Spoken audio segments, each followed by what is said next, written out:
What's up everyone, how are you all? Today we are back with another blazing Naruto story. What if Naruto's final form made him a threat to every god?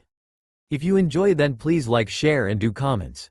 And also check the description box to original creator of this beautiful creation. Today was not a good day for the famous knucklehead ninja Naruto. In fact, he would say it may have been the worst day of his life even with all he has been through before today. Naruto was in the worst pain he has ever felt. He was currently face first in the dirt screaming the most blood-churning scream anyone has ever heard, while he had his hands and legs bound so he couldn't move a muscle.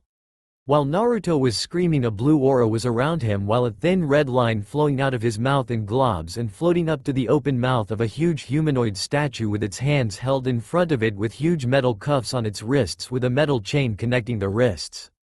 The statue had 9 semi-open eyes with the 9th eye ever so slowly opening. On the 10 fingers of the statue stood 10 figures dressed in long black cloaks with red clouds on the cloak. Off to the side stood 2 figures, a man in the same cloak as the people on the statue's fingers with an orange mask swirling to his right eye and short spiky black hair. Next to the unknown masked man stood a person Naruto did know. He knew him quite well, in fact. Naruto used to see him as a brother of sorts. He stood on the right of the masked man dressed in a high-collar, short-sleeve gray shirt with a red and white fan on the back, with black pants bunched at the knee tucked into his shin-high, black, and gray ninja sandals. He also had a large bunched-up dark blue cloth held to his waist by a purple rope tied in a bow on his back. He also had black full fingerless gloves that went to his mid-forearm. This man was Sasuke Uchiha, Naruto's teammate, friend, rival, and brother. But of course, Sasuke never saw Naruto like this. All he saw when he looked at Naruto was a knucklehead, a fool, a dope, a stupid kid that was never meant to become a ninja. But Naruto did become a ninja and started to take things more serious and joke around less, and in turn, he put effort into training, into becoming stronger so he could protect his precious people, his friends. When Sasuke saw Naruto getting stronger than him, he put in more effort, but Sasuke was always a step behind. Sasuke got more and more thirsty for power to eventually kill his brother Itachi. After Sasuke had succeeded in killing Itachi, he had joined the Akatsuki, taking Itachi's place in the organization. For the first time during this horrible day for Naruto, he looked over at Sasuke only to be met with a smirk, and when Sasuke noticed Naruto looking at him, he only widened his smirk and opened his eyes wider, giving a crazed look, and for the first time, Sasuke spoke to Naruto, taunting him. "Hey Naruto, come on, just use some shadow clones and a Rasengan or 2 and you can escape." Sasuke said to Naruto. "Oh tisk tisk tisk, don't you know it's bad to tease people, Sasuke?" said the masked man, teasing Sasuke while shaking his head left and right. "Speaking of, Sasuke, I need to talk to you in private after we are done here and our plans after we have all the Biju sealed," said the masked man, thinking out loud. "Okay, I mean I have nothing to do, I have completed both of my goals," Sasuke said to the masked man. Yes, I just realized that, congratulations," said the masked man. Scene change. Meanwhile, the 8 fully formed Biju were talking about what to do with the almost formed 9-tailed fox Kurama. Now obviously they couldn't let the Jubi be reformed, as they were told long ago that it would mean the end of the world. "Kurama, you have to know what to do. We have been trying to figure out what to do for days before you got here, but we came up with nothing," Kakuo, the white horse with a dolphin head, said to the almost fully formed Kurama. "Well, Shukaku, did you try breaking the husk when you first got here?" Kurama said, all too calmly for the others to like. "Well, of course I did, I hate being sealed up the most out of all of us, you know that," Shukaku yelled out in his normal screeching voice. "Shukaku, what have we said about the yelling? We're all here, not spread across the elemental nations." Matabi, the 2-tailed blue fire cat, said to her brother. "See, calm down, we can't be fighting amongst ourselves at a time like this," Saiken said to her brother and sister. "Well, I never thought it would come to this, Sai," Kurama said to his brothers and sisters. What do you mean, Kurama?" Gyuki said while looking away from Shukaku and Matabi. "Yes, Kurama, do you have a plan?" Chome asked her brother. "Yes and no, it's complicated," Kurama said, gaining the rest of his siblings' attention. "Well, do explain, Kurama," Son Goku, the full red-horned ape, said to his brother. Well, when we went children so long ago, father brought me aside and told me that if it ever came about that the Jubi was going to be brought back, I was to use the just you he was about to teach me.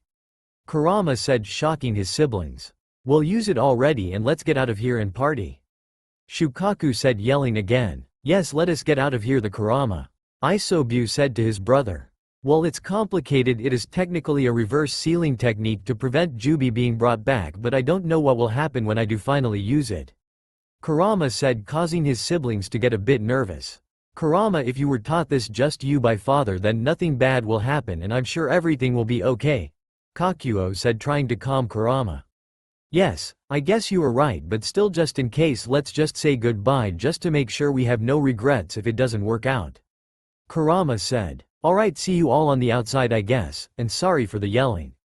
Shukaku said. Well, I guess I'm next. I hope to see you all out there and that nothing goes wrong. Good luck, Kurama. Matabi said in her usual respectful manner while slightly bowing her head to Kurama. Yes, I too wish you luck, Kurama, and hope we are all safe. Isobu said while bowing like his sister.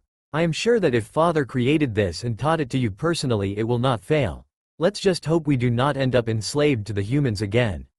Son Goku said. I am sure we will all be fine. You are all just overreacting. Kakuo said. Well be fine, I am sure. Do your best, Kurama. Saiken stuttered out to her siblings. We'll all be fine, stop being so glum. Chome said in a happy-go-lucky tone. Let us just get this going, we don't have much time left, Kurama. Said Gyuki. Well, I just want to say I'm sorry for getting us in this situation and that maybe if I had worked with the little kid sooner we may have not ended up in this situation. Kurama treating it as a last goodbye to his siblings. Okay, here we go. Kurama said, starting the necessary hand signs for the just you. He started with the ram seal going to tiger, bird, horse, serpent, dog, rat, tiger, serpent, ram, horse, dog, ox, hare, monkey, ending in dragon before calling out. Ninja art. Reverse sealing technique. Scene change. Outside of the husk of the Jubi, the members of the Akatsuki were celebrating about finally being done with their organization's goal of having all the Biju under their control. Sasuke and the masked man were preparing to go and have their private talk and later celebrate with the other members of the Akatsuki. Then it happened, the red aura being drawn out of Naruto stopped. Just stopped. This confused them all greatly as this had never happened when they were extracting the other Biju. Then the husk started to lightly shake before the red aura of the other Biju came bursting out the mouth of the statue, corrupting the blue aura and started flowing into Naruto. This caused all the members of the Akatsuki to freak out and they started rushing to stop whatever went wrong with the sealing. The masked man's one visible eye widened at what was happening before rushing to stop it from happening, whatever it was. What is going on? Sasuke asked the masked man. I don't know, but if it was Naruto I have to wonder why he didn't do it sooner. The masked man said frantically as he was so close to success, yet it all seemed to be falling apart. When all the members of the Akatsuki seemed to reach Naruto at the same time, they all attempted to strike him to put him back into unconsciousness or to just make him lose focus on what he was doing. But when they all made contact with him and pulled their fists back, they all felt a pulling sensation towards Naruto, and they also felt slightly light-headed before they all fell to one knee, and then being yanked forward onto their chest before being pushed away half a foot. They were all greatly confused before Nagato realized Naruto was emitting a similar effect to his diva path of the Rinnegan. When Nagato realized this, he had tried to move away from Naruto before feeling his chakra being sucked up and adding to Naruto's reserves. The masked man seeing the chakra leaving everyone around him and entering Naruto along with the tailed beast chakra, knew Naruto was acting as an empty void for the chakra to flow into endlessly, and in an attempt to save himself he tried to use Kamui to get away before he remembered he needed Sasuke with him. So he looked at Sasuke trying to activate his Kamui before being knocked off balance by being brought to Naruto. Touching him, he could feel his chakra being absorbed faster than it was before. Try all he might, he had lost all the strength to stand in an attempt to run like all the other members of the Akatsuki. They all felt so weak, like their very soul was being absorbed into him. After only a few minutes the whole of the Akatsuki was dead, their very beings turned to chakra and life force of which Naruto absorbed, and after another few minutes, Naruto had finished absorbing the Biju into him. This had the effect of enhancing his gravity-like effect on his body, causing Naruto to draw in more things and turn them to chakra and life force, whether the object is rocks, trees, and animals. Naruto kept drawing more and more of the landscape. The entire process was more painful than having the Kyuubi ripped from him. Every few seconds Naruto would send out a wave of energy bigger than the last before he would pull it back to himself. It got to the point where the energy wave had hit the border of Konohagakure no Sato, catching the lone Chunin in the watchtower that sat facing where Naruto currently was sending the waves of energy from. Then it happened as Naruto had called the energy back to himself. He had ripped part of the wall and tower down and uprooting a few trees, pulling the previous downed trees from previous waves ever closer to him. After Naruto had unknowingly damaged the wall of Konohagakure no Sato and a watchtower, the lone Chunin left his post to report to the Hokage and to inform some Anbu about the strange energy he had felt that had destroyed the tower he was in. When the team of Anbu arrived, they were just meant to scout out the area for anything strange that could have destroyed the tower. But then they felt that the wave of chakra had rushed past them, going further into the walls of Konohagakure no Sato, and as they were looking back and forth at one another about what to do, it had happened just like the Chunin said. The energy had ripped up buildings and bigger chuckles of the wall like it was nothing, just pulling to an unknown location. The Anbu had rushed to the Hokage to report what they had just experienced, the same as the Chunin did, and to get their orders about what to do. When the Hokage and 3 squads of Anbu arrived, the area looked like a mess and in ruin, like paper bombs had been placed under people's homes and stores, and they had all gone off at once. Like previous times before, Naruto sent out a wave bigger than the last, and this wave had reached from Naruto to the center of Konohagakure no Sato. At that moment the Hokage ordered her Anbu to brace themselves. They all did as told and pushed chakra to their feet to keep them steady and braced themselves. They had thought it would be enough to keep them on their feet, but they were wrong. Every single one of the Anbu and the Hokage had either been yanked forward at such a force they weren't expecting to lose focus and flew forward. The ones that had held their concentration, it didn't matter, the very earth they thought would hold was just ripped up, stuck to their feet from the chakra they were focusing there. The Hokage, after regaining her balance and focus, gave immediate orders to her Anbu that were present with her. I want a squad to go gather the rest of the Anbu. Tell them to help out with rescuing civilians, another to start looking for and getting civilians out from under any rubble. The last squad gets me the best sensors we have in Konohagakure no Sato and to be brought here. Am I clear? Was the command she gave to her Anbu. Hi. Was as she got in return for the orders she gave. What the hell is going on right now? The village is in ruins. Tsunade thought to herself as she waited for her Anbu to get her the best of the best. A minute later, one of the 3 squads she gave orders to landed behind her. Turning around, she could see they had brought her the Ino Shikacho formation team along with Sume Inuzuka, Shibi Aburame, Hiyashi Hyuga, along with Kurenai Yuhi. Tsunade had asked Inoichi, Sume, Shibi, Hiyashi, and Kurenai to check if anything was amiss and to see where the chakra waves were coming from. It was at that moment that another wave blew past them.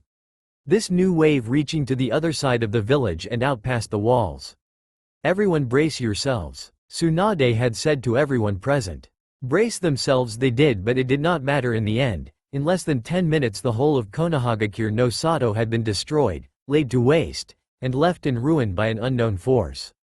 Well, grandfather-in, looks like your village finally fell, and under my watch too. I'm so sorry. Tsunade thought to herself about what her grandfather would think at seeing such a sight. The village he built up and created just rubble now. Time skip. In less than a week Naruto was left with nothing left to absorb. Not a single star dusted the sky. Not a solar system full of planets left. The universe was gone, turned into energy for Naruto to forever hold. Or so he thought. Once the pain of absorbing everything in existence had stopped, he felt at peace for a little while, no longer screaming till his vocal cords tore themselves apart. But then he hurt and ached, and he had started to scream again from the pain resonating from deep within his chest. Then there was light. A crack had formed on his chest from his top right near his collarbone down, zigzagging to his waist. White was all he saw as more cracked formed on his body, not leaving any blank space till he could no longer bear it and just let go.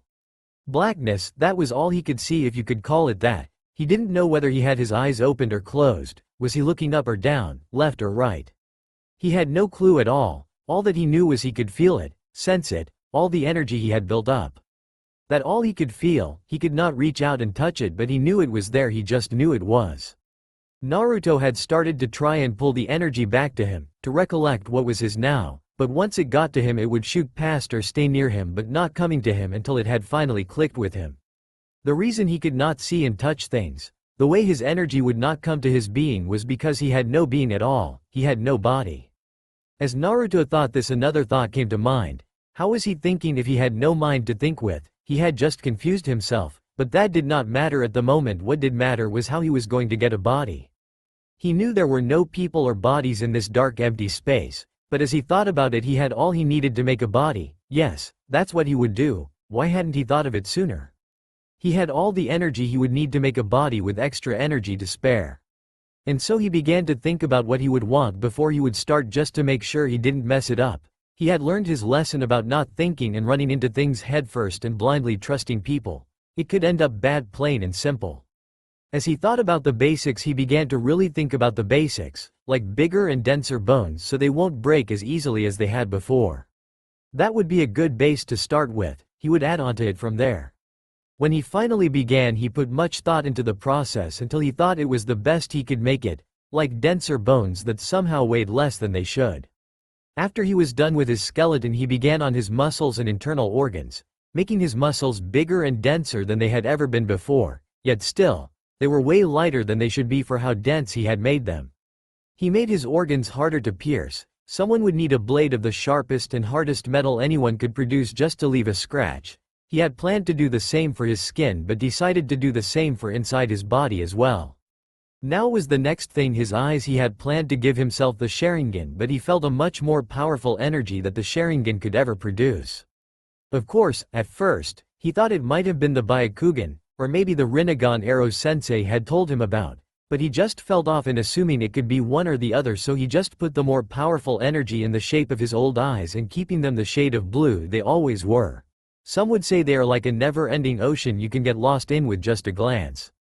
Finally, having eyes, he could see the never-ending sea of colors of energy around him, from blues to purples, reds and oranges, dark greens to limes and yellow. He now put on his new skin that was as tough as steel. Nothing would ever get a cut on him, and he had not a blemish on his now smooth skin. He made his hair almost just like it used to be, keeping it the same color and as spiky as it was, but he made it easier to work with. He had always had trouble in the morning trying to look presentable. Finally, he was done with his body and he thought it had turned out just how he had wanted it to. He would say his height is about 6 feet 6 inches tall, with a muscular but lean build as to not look gross and over-muscled. But little did others know his muscles were as dense as if he had made them as big as he could think of. He had his deep dark blue eyes with light blue in the outer edges and long but controllable spiky blonde hair. Naruto decided now was time to absolve all the excess energy he had made no use of. It had taken a couple of minutes, but he was done, and absorbing it all didn't explode him like it did last time, and there was no pain when absorbing it all back into his being. He was now at peace, no more pain, no more loss, no more killing. He was happy. But sadly that didn't last too long, as soon a portal opened up a few feet in front of him and he could barely see with his eye adjusted to the black void he was in compared to the ever-blinding light that was on the other side of the portal. He felt a hand reach out and grab his own before he was yanked through the portal, and it soon closed up, leaving the empty void. When Naruto was pulled through the portal, he landed on his feet, stumbling a bit as he was not used to his new body. When Naruto's eyes finally adjusted to the light, he opened his eyes and he saw 3 of the most beautiful women he has ever seen in front of him, looking nervous for some reason. The one in the middle of the 3 spoke first. "Hello Naruto-sama, we have been expecting you." The woman that spoke was a woman with platinum dirty blonde hair in a full white dress showing the top of her shoulders and a bit of cleavage while still looking pure. She had creamy white skin without a single blemish on her skin. Naruto thought she looked like a goddess incarnate. "I am Kami and I would like to congratulate you on your ascension," Kami said to Naruto in a silky smooth voice, even with her stuttering. "On my right is Yami, one of my 2 sisters," Kami said, introducing her sister. As Naruto looked to his left, he saw a woman in a dress similar to her sister's but black and ending halfway down her shins with a little more cleavage showing, with black unkempt hair going into a ponytail ending at her mid-black, with red eyes and a loose bang on the left of her face. Similar to her sister, she had creamy white skin and not a single blemish on her body. "Naruto-sama," Yami said while bowing her head at Naruto. And this is Shinny, also known as Shinigami. Kami said, motioning to her sister on her left. Naruto looked at Shinigami and saw the tallest of the sisters in a more gray dress showing less skin than her sisters, with pure gray, almost with flowing hair, with black eyes with little specks of gray, and then, in Naruto's opinion, they looked like an endless void dotted with stars. She too had not a blemish on her skin. Naruto-sama, Shinigami said to Naruto with little to no emotion in her voice. Naruto was stumped at how there could be 3 women this pretty. It just should not be possible. And then he thought about their names and realized these were the goddess people always talked about. Then he also thought about why they had called him Sama. Goddess referring to him as their lord or a higher being than them is just not right, isn't it? Sama? Why do you call me that? Naruto's voice came out sounding smooth but firm, and it made Naruto radiate power. At first, Kami was confused about what to say to Naruto before her sister jumped in and spoke for her. Well, Naruto-sama, it is because you hold more power and authority than us and can tell us what we can and cannot do in terms of interfering with the mortals. Shinigami spoke in a bored and emotionless voice. Why would I have such power over you 3? Naruto asked the 3 sisters. Well, Naruto-sama, I did just say you have more power and authority than us. Shinigami said to Naruto, causing him to deadpan, and Kami to widen her eyes in shock at the clear disrespect to the question Naruto had asked. I am sure he was asking at how he is more powerful and why he has the authority he has over us. Am I right, Naruto-sama? Kami said to Naruto while explaining the question to Shinigami. Yes, that is what I was trying to get at. Naruto said to them. Well, allow me to explain then. Kami said. You see, when you were getting the Kyuubi extracted from you, the Biju were having a conversation on what to do in the statue. The Kyuubi was flowing from you into. They came to the solution they did, but it did not go the way they thought it would, as it made you like an empty void for all chakra and nature chakra. You would send out waves of gravity pulling everything to you, but also while any object or person was touching you, you would convert the object like rocks or trees into the base of matter they are made from, and then you would consume it all in a sense. For people, you would do something similar. After you would absorb all their chakra, effectively killing them. You would turn their body to pure matter and absorb it all, leaving no trace of them having ever existed. Kami explained to Naruto. So what are you saying? Are you saying I absorbed and killed every living thing in the elemental nations? Naruto asked. No, you absorbed everything. Yami finally spoke. Like, everything? Naruto said, confused. Did you not notice there were no stars where you were? It was cause you had absorbed them all, along with all the people and planets. Shinigami said to Naruto. Okay, well, I guess I can see how I would be strong after absorbing the whole universe. But why do I have more authority than you all? Wouldn't it be the other way around since I'm the newest god? Naruto said. You could see it like that, but we knew one day you would gain your new godhood, like a prophecy per se, but not exactly. We have just been waiting till you did finally arrived, and let me say it has been a long time coming. Kami said. Why didn't you just bring me here and give me my godly powers rather than wait for everything to happen naturally? Naruto asked. Well, you see, Naruto-sama, if we were to do that, you may have not come out as powerful as you are now. Also, if we had interfered in any way with your life or certain events, you may have never ascended. Kami explained to Naruto. So you decided it would be for the best if you were to just wait for things to happen naturally. Naruto stated rather than asked. That is correct, Naruto-sama. Kami still answered. Well, I guess I should ask what responsibilities I have and what kind of powers I have. Naruto said to the 3 goddesses. At this, the 3 goddesses tensed and seemed to be more on edge than they were before. Well, you don't have responsibilities per se, more like watching out for what we and the other gods wish to do in our worlds. Kami said to Naruto. Wait, other gods and worlds, what do you mean? Naruto asked, confused. Think of it this way, there are an infinite number of universes, all with varying possibilities as what could be in them. If you think about it, a world like it most likely exists. Kami explained to Naruto. There are also gods that make sure the infinite number of their worlds they watch over is safe and stable. Kami further explained. We actually have a meeting soon between us and the other gods. Yami said out loud. Yes, we will have to tell them we have a guest that will be joining us for the rest of time. Kami said to the others. I believe we should get going then, don't want to keep them for too long. Shinigami said. Yes, we can also introduce you to everyone while we're there. Kami said, exited while opening a portal. Scene change. As Naruto stepped through the portal, he came into a room with a massive, U-shaped desk with chairs that looked to be the same shiny, white stone material as the U-desk, with what looks to be gold lining on the edges of the white stone-looking chairs and desk. On the left of the U, there was a second row of chairs behind the first. In the middle, there was a larger chair behind the others that looked to be more secluded, like whoever sat there did not normally partake in discussions, but when they did, everyone in the room was meant to listen.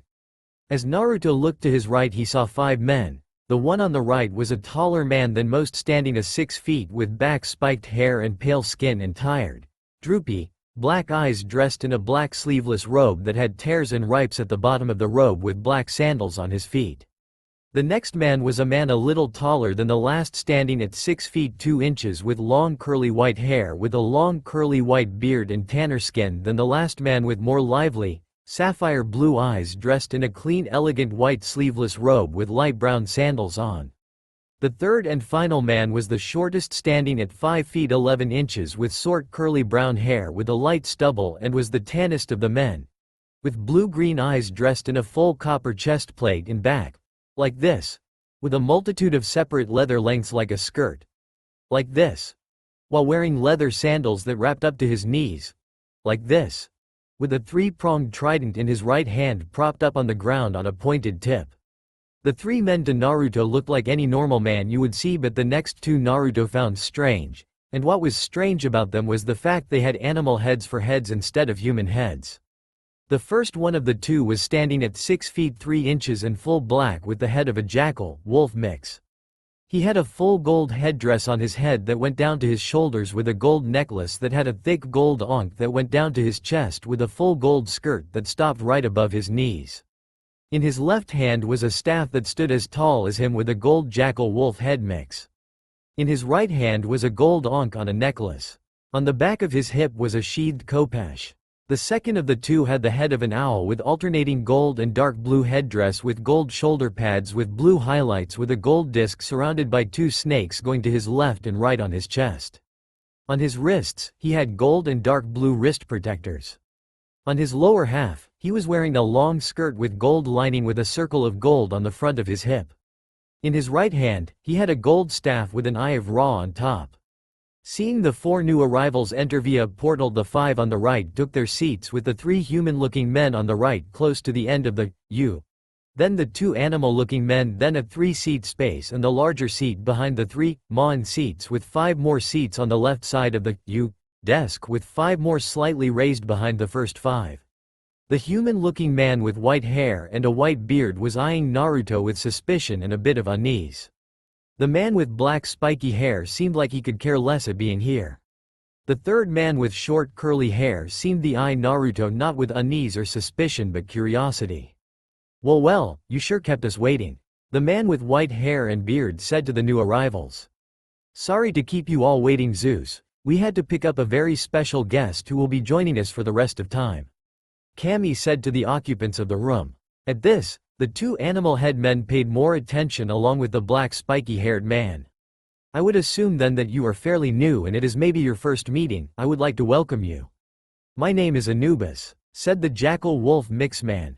"Yes, I as well would like to say welcome. I am Ra," the owl man said. Zeus, at hearing that Naruto was a new god and that this was his first time ever at a meeting between gods, thought he could use the boy to gain more power in the council of the gods. He would just have to tell Naruto that since he was a new god, he had to listen to his predecessors when that asked something of him. When Zeus realized this, he got an evil glint in his eye at the possibilities. Zeus's 2 brothers, seeing the glint in his eyes, knew he was planning something and were hoping he didn't go too overboard at using the new boy. Kami, seeing the glint in Zeus's as well as noticing that his brothers were looking at Zeus and now eyeing up Naruto, knew she had to say something. "Ah, I see. Well, I'm sorry to disappoint you, Zeus, Hades, Poseidon. You won't be using this boy to try to gain more power in this council," Kami said, shocking the 3 brothers. Anubis and Ra, hearing this, were eyeing up the 3 brothers due to the fact of them thinking about using the new boy, on his first day no less. "I don't know what you are talking about, Kami," Zeus grumbled out of Kami. "Oh, please enlighten all of us then. What was that look in your eye just then?" Kami asked of Zeus. "I was just excited to see a new face. It has been quite a while." Zeus quickly lied to everyone. He's lying. Naruto suddenly said, shocking everyone. What did you say, brat? Zeus yelled, annoyed at Naruto. What do you mean, Naruto-sama? Kami asked Naruto. At this, most everyone in the room raised an eyebrow at the fact Kami had called Naruto-sama, except for Kami's sisters. I can tell he was lying. Naruto said, shocking everyone. Stop lying, brat. Gods can't read each other's thoughts and intentions. Zeus said, really annoyed now. Well, we can talk about this some other time. Naruto-sama, I believe it is time you take your rightful seat. Kami said, trying to change the subject but still reminding herself to talk to Naruto about this later. What Kami did next shocked the 5 males in the room, as Kami led Naruto to the largest chair in the room.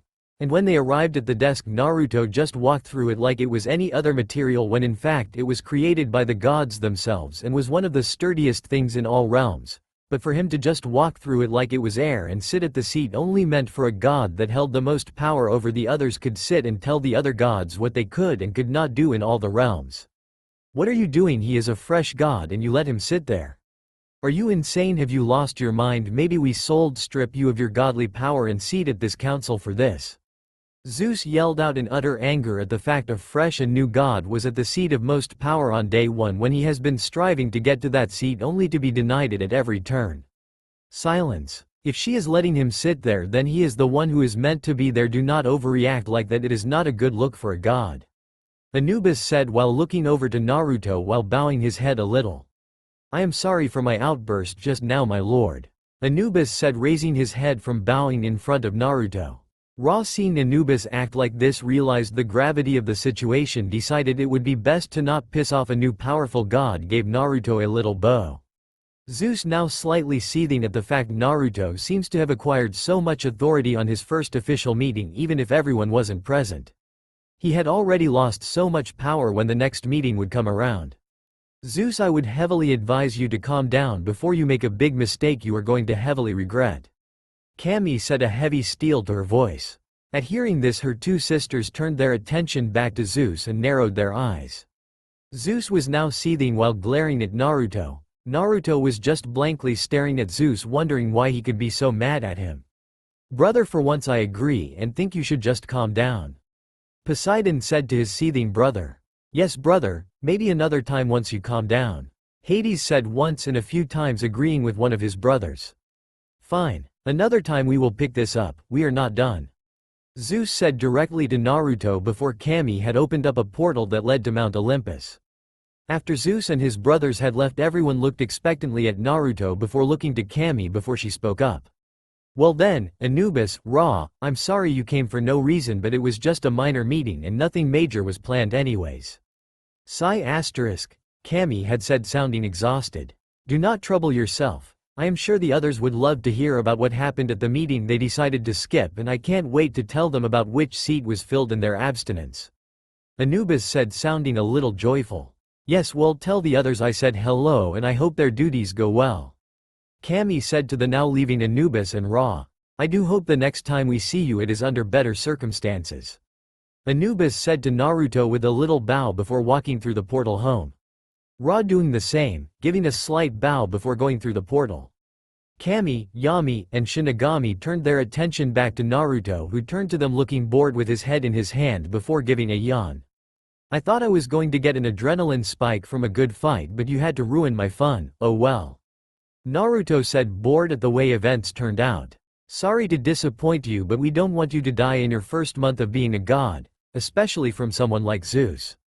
Kami said, a bit in disgust and anger along with annoyance. I wish he would just try something so we can just get rid of him already. Yami said, showing a bit of her sadistic side. Does he act like this often? Naruto asked, now curious about this god named Zeus along with his brothers. Every time, he always gets mad about something not going his way.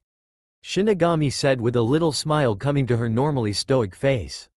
He reminds me of that Sakura girl and her mother that was on the human council.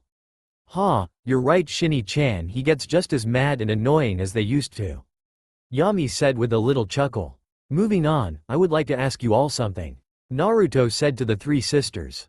And what might that be, Naruto-sama? Kami said. What is my godly aspect or aspects? Naruto asked. When Naruto asked this, the goddess seemed to tense up, with Yami looking at her sister in hopes she would find a way to get around this right now. What do you mean, Naruto-sama? Kami said to Naruto. Fine, I guess I have to be a little more direct. Naruto said, staring at Kami. What are my godly aspects, or a singular aspect, like you being the goddess of creation and life? Naruto said, more annoyed while sitting up in his seat. Yami is the goddess of torture and ruler of the underworld. Mistress of devils and demons. Naruto said, looking at Yami. Oh, Naruto-sama, I didn't know you knew so much about me. Yami said teasingly at Naruto while eyeing him up and down while licking her lips. Naruto decided to play along and tease her, looked her in the eyes before letting her see him slowly look her body up and down before looking her in the eyes again and smirking, causing Yami to get a pinkish tint to her cheeks, as no one would so openly look a goddess up and down like he just did. Naruto turned his attention to Shinigami before saying, and Shinigami is the goddess of death and souls. Naruto then turned to Kami, so I am asking, what am I the god of? Naruto said while narrowing his eyes at Kami. You see, we don't quite know yet. Well, we know one of them at least, but not all of them if there are more. Kami said to Naruto while looking around the room. Why don't you tell the truth next time? Naruto said, spooking the goddess frozen in place. I don't know what you're talking about, Naruto-sama. Kami said, a bit shaky from Naruto catching her at a lie. Well, okay, I don't need you to tell me anyways. Naruto said while standing up from his chair and walking over to Kami. What do you mean? Kami asked, now a little scared and concerned. Naruto was now standing in front of Kami, almost towering over her while looking down at her into her eyes while smirking and bringing his hand up to lightly brush her cheek as he went to the top of her head and picked up a little fly off her head. A fly? Kami asked. Yes, a measly fly can go unnoticed on someone's head, but once it is there it can do whatever it wants. I based it on my shadow clone, just you I used to use a lot, but a more solid clone with all my abilities, like it is an exact copy of me, not a mere knockoff, and then used something similar to a henge, but again not a knockoff of the original. It is a solid entity that I had suppress its own presses as to not be detected by you. Naruto explained. Now you may be wondering what the purpose of it is. Well, allow me to enlighten you. I can use it to tell if you are lying. At this, Kami again tensed up, already knowing what was coming. What emotions you feel. At this, Yami and Shinigami tensed, as he should not be able to read other gods so easily. And every thought you have ever had. Now all of them were looking at Naruto with slight fear at what he was able to see in Kami's mind. I know I was meant to sit in that chair for the rest of time, making sure the kids all played fair, and when one of them got out of line I was meant to raise my voice and wave of my hand and make the kitty who was out of line feel pain for the first time in a long while, and in turn keep all the little kitties in check. Naruto told the three goddesses. The goddesses were now looking in utter fear at what Naruto would do to them, having found out. Don't worry though, I'm not going to give a wave of my hand though to you three. I quite like you, even if you wanted me to live out all of the rest of time in the most boring way.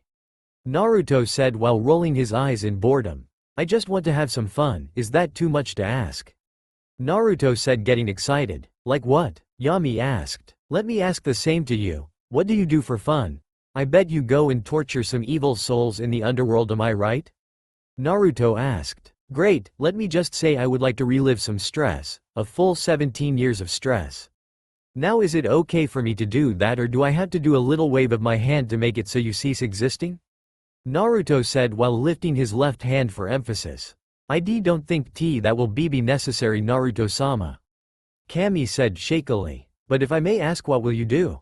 Kami asked, wanting to know what Naruto would do with his new power and seemingly being quite upset. I'm going to do what I was made to do, of course, and what I have also always wanted to do. Naruto said while breaking into a small grin. I'm going to destroy some universes here and there, kill some corrupt people I hate, and move on to the next world. But you're still new to your powers, you just need to relax and just let us help you use them better. Kami said, trying to get Naruto to stay a little longer. Oh, there is no need for that. I learned the basics of what I can do while I was going through your mind, and what you knew nothing about I'm going to test them out on various people and worlds. Naruto stated. There's nothing we can say to keep you here, can we? Kami asked Naruto. No, but hey, while I'm done, let Zeus convince everyone I'm crazy or whatever he comes up with for why you all should team up and try to take me out, or seal me away, then throw me into a void. Naruto said, fully knowing Zeus from the brief encounter they had would totally try to do something like that. As Naruto opened up a portal and was about to step through, he stopped and turned around in time to catch a hug from Kami as she said, "We will do the best we can. But you need to train up and get stronger in case we fail, okay?" Kami asked of Naruto, fully knowing it would a long time before she would see him again. "That's what I plan on doing, and I'll come back when I think I'm good enough to never take a scratch even from other gods," Naruto said, cracking a small smirk. He once again got attacked by a hug, but this time from Yami. As she tucked her head into his chest, he could feel two small wet spots appear on his shirt before she pulled away and leaned up and gave him a kiss on the cheek before saying, "Stay safe and come back strong, okay?" Yami said while looking him in the eyes. He felt a pair of lips touch his left cheek as he realized Kami gave him a kiss on the cheek just like her sister. "Come on Shinji-chan, get over here," Naruto said while holding his arms open towards Shinigami. As she stepped closer, he opened up his arms further before pulling her into a hug, resting his head on hers. She then pulled away and like her sisters she gave him a kiss on his right cheek. When she pulled away she had a small smile on her face. "I guess I better not go die now that I have 3 beautiful goddesses waiting for me to come home safe," Naruto said jokingly. "You better come back without a single scratch on you, you hear me?" Yami said, looking a little mad at the joke Naruto made. "Not a scratch, Naruto-sama," Kami said, agreeing with Yami. With Shinji just staring with a small smile on her face. "Better get going now," Naruto said, turning back to the portal he had kept open before stopping again and saying, "For my first decree is the second coming of the god of chaos, let there be chaos," Naruto said with a grin before walking through the portal, disappearing to an unknown land. Wait. A man screamed as he had his head held in a single-handed grasp from his attacker while he grabbed the man's wrist in hopes of pulling the hand from his head, but he still knew it was a futile effort. Still, at the man's pleas, his attacker stopped and looked him in the eyes while loosening his grip but still having it gripping his head hard enough to not lose his grip and have the man scurry off in hopes of getting away. The man's attacker was a giant of a man with blonde, crazy spiked hair with deep ocean blue eyes. At this brief freeze in time, the man took it to look around at what this mysterious attacker had done to his friends and comrades. Looking around, he could see their bloody and some dismembered corpses around their camp, with a few having a crushed skull from the pressure their attacker had put on it with a mere one-handed grip, which at this moment was why he had pleaded with the man to stop when he had gotten him to his knees and was gripping his head.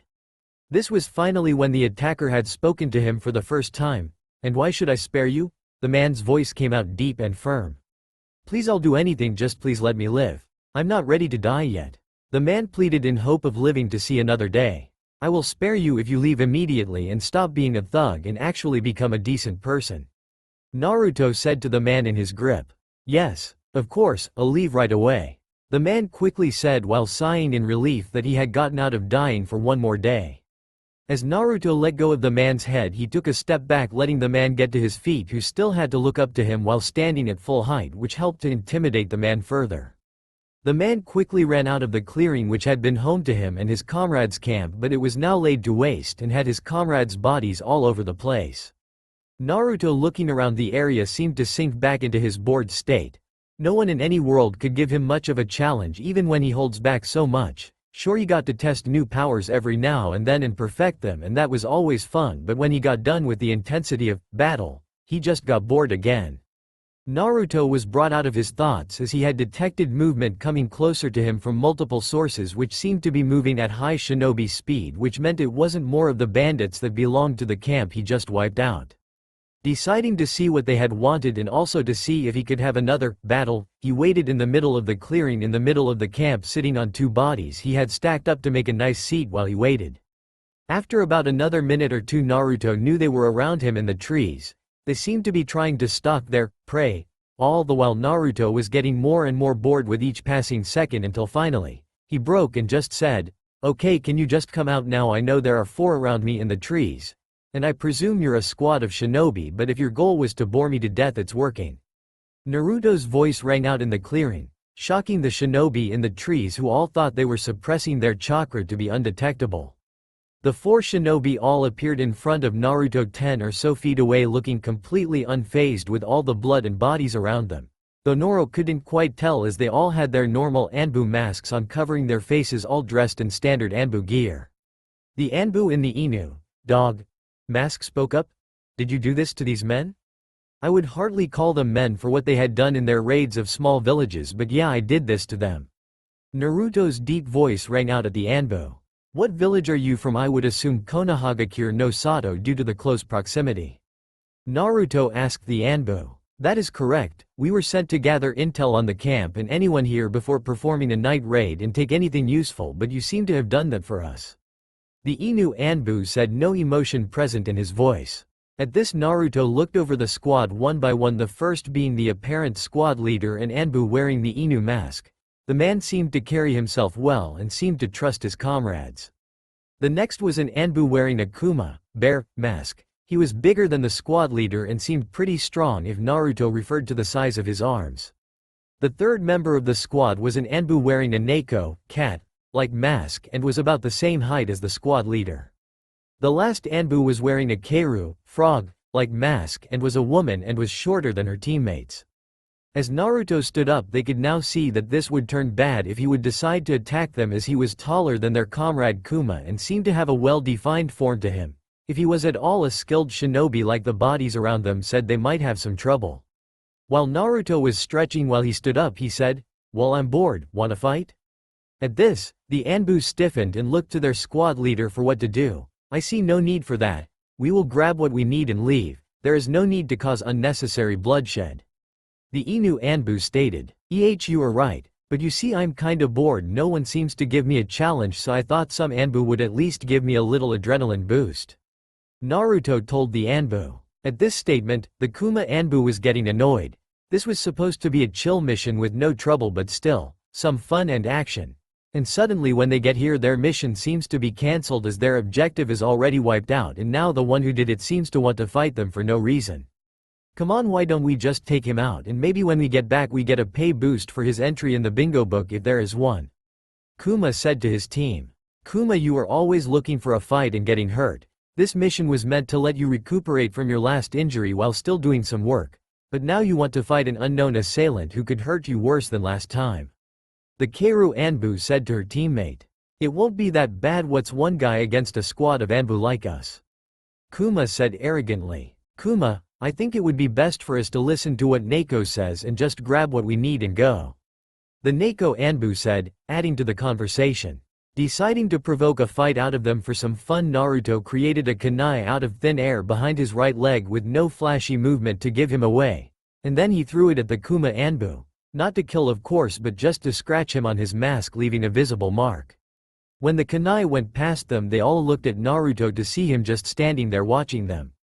At this, it was it for Kuma and he spoke up to his squad leader. Are you kidding me? He just attacked me and we're just going to go. We can totally take him.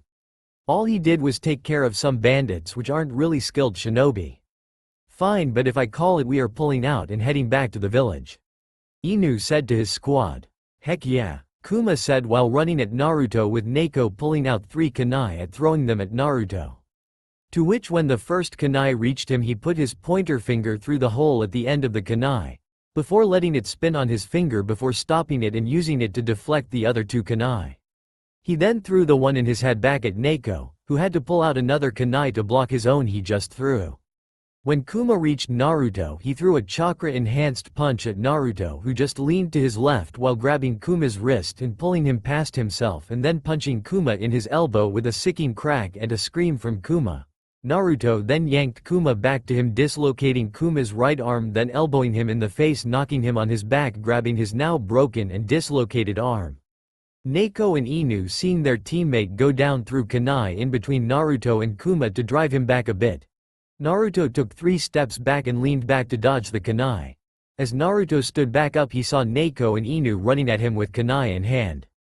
The first to reach him was Inu and he quickly threw a kick to Naruto's chest. Naruto blocked the kick by making an X over his chest with his arms.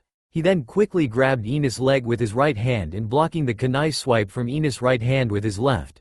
Naruto then let go of Inu's leg, causing him to miss the kick with his left.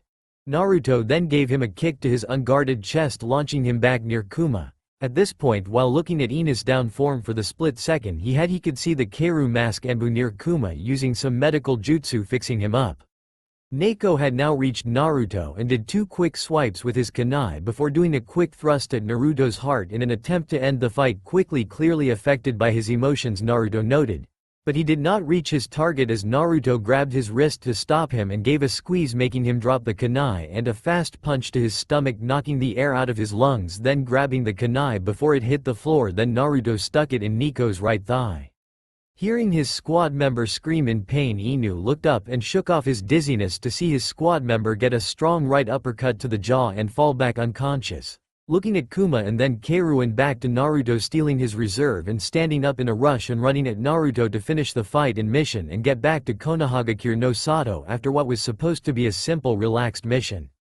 Inu threw a kunai at Naruto, of which he just dodged.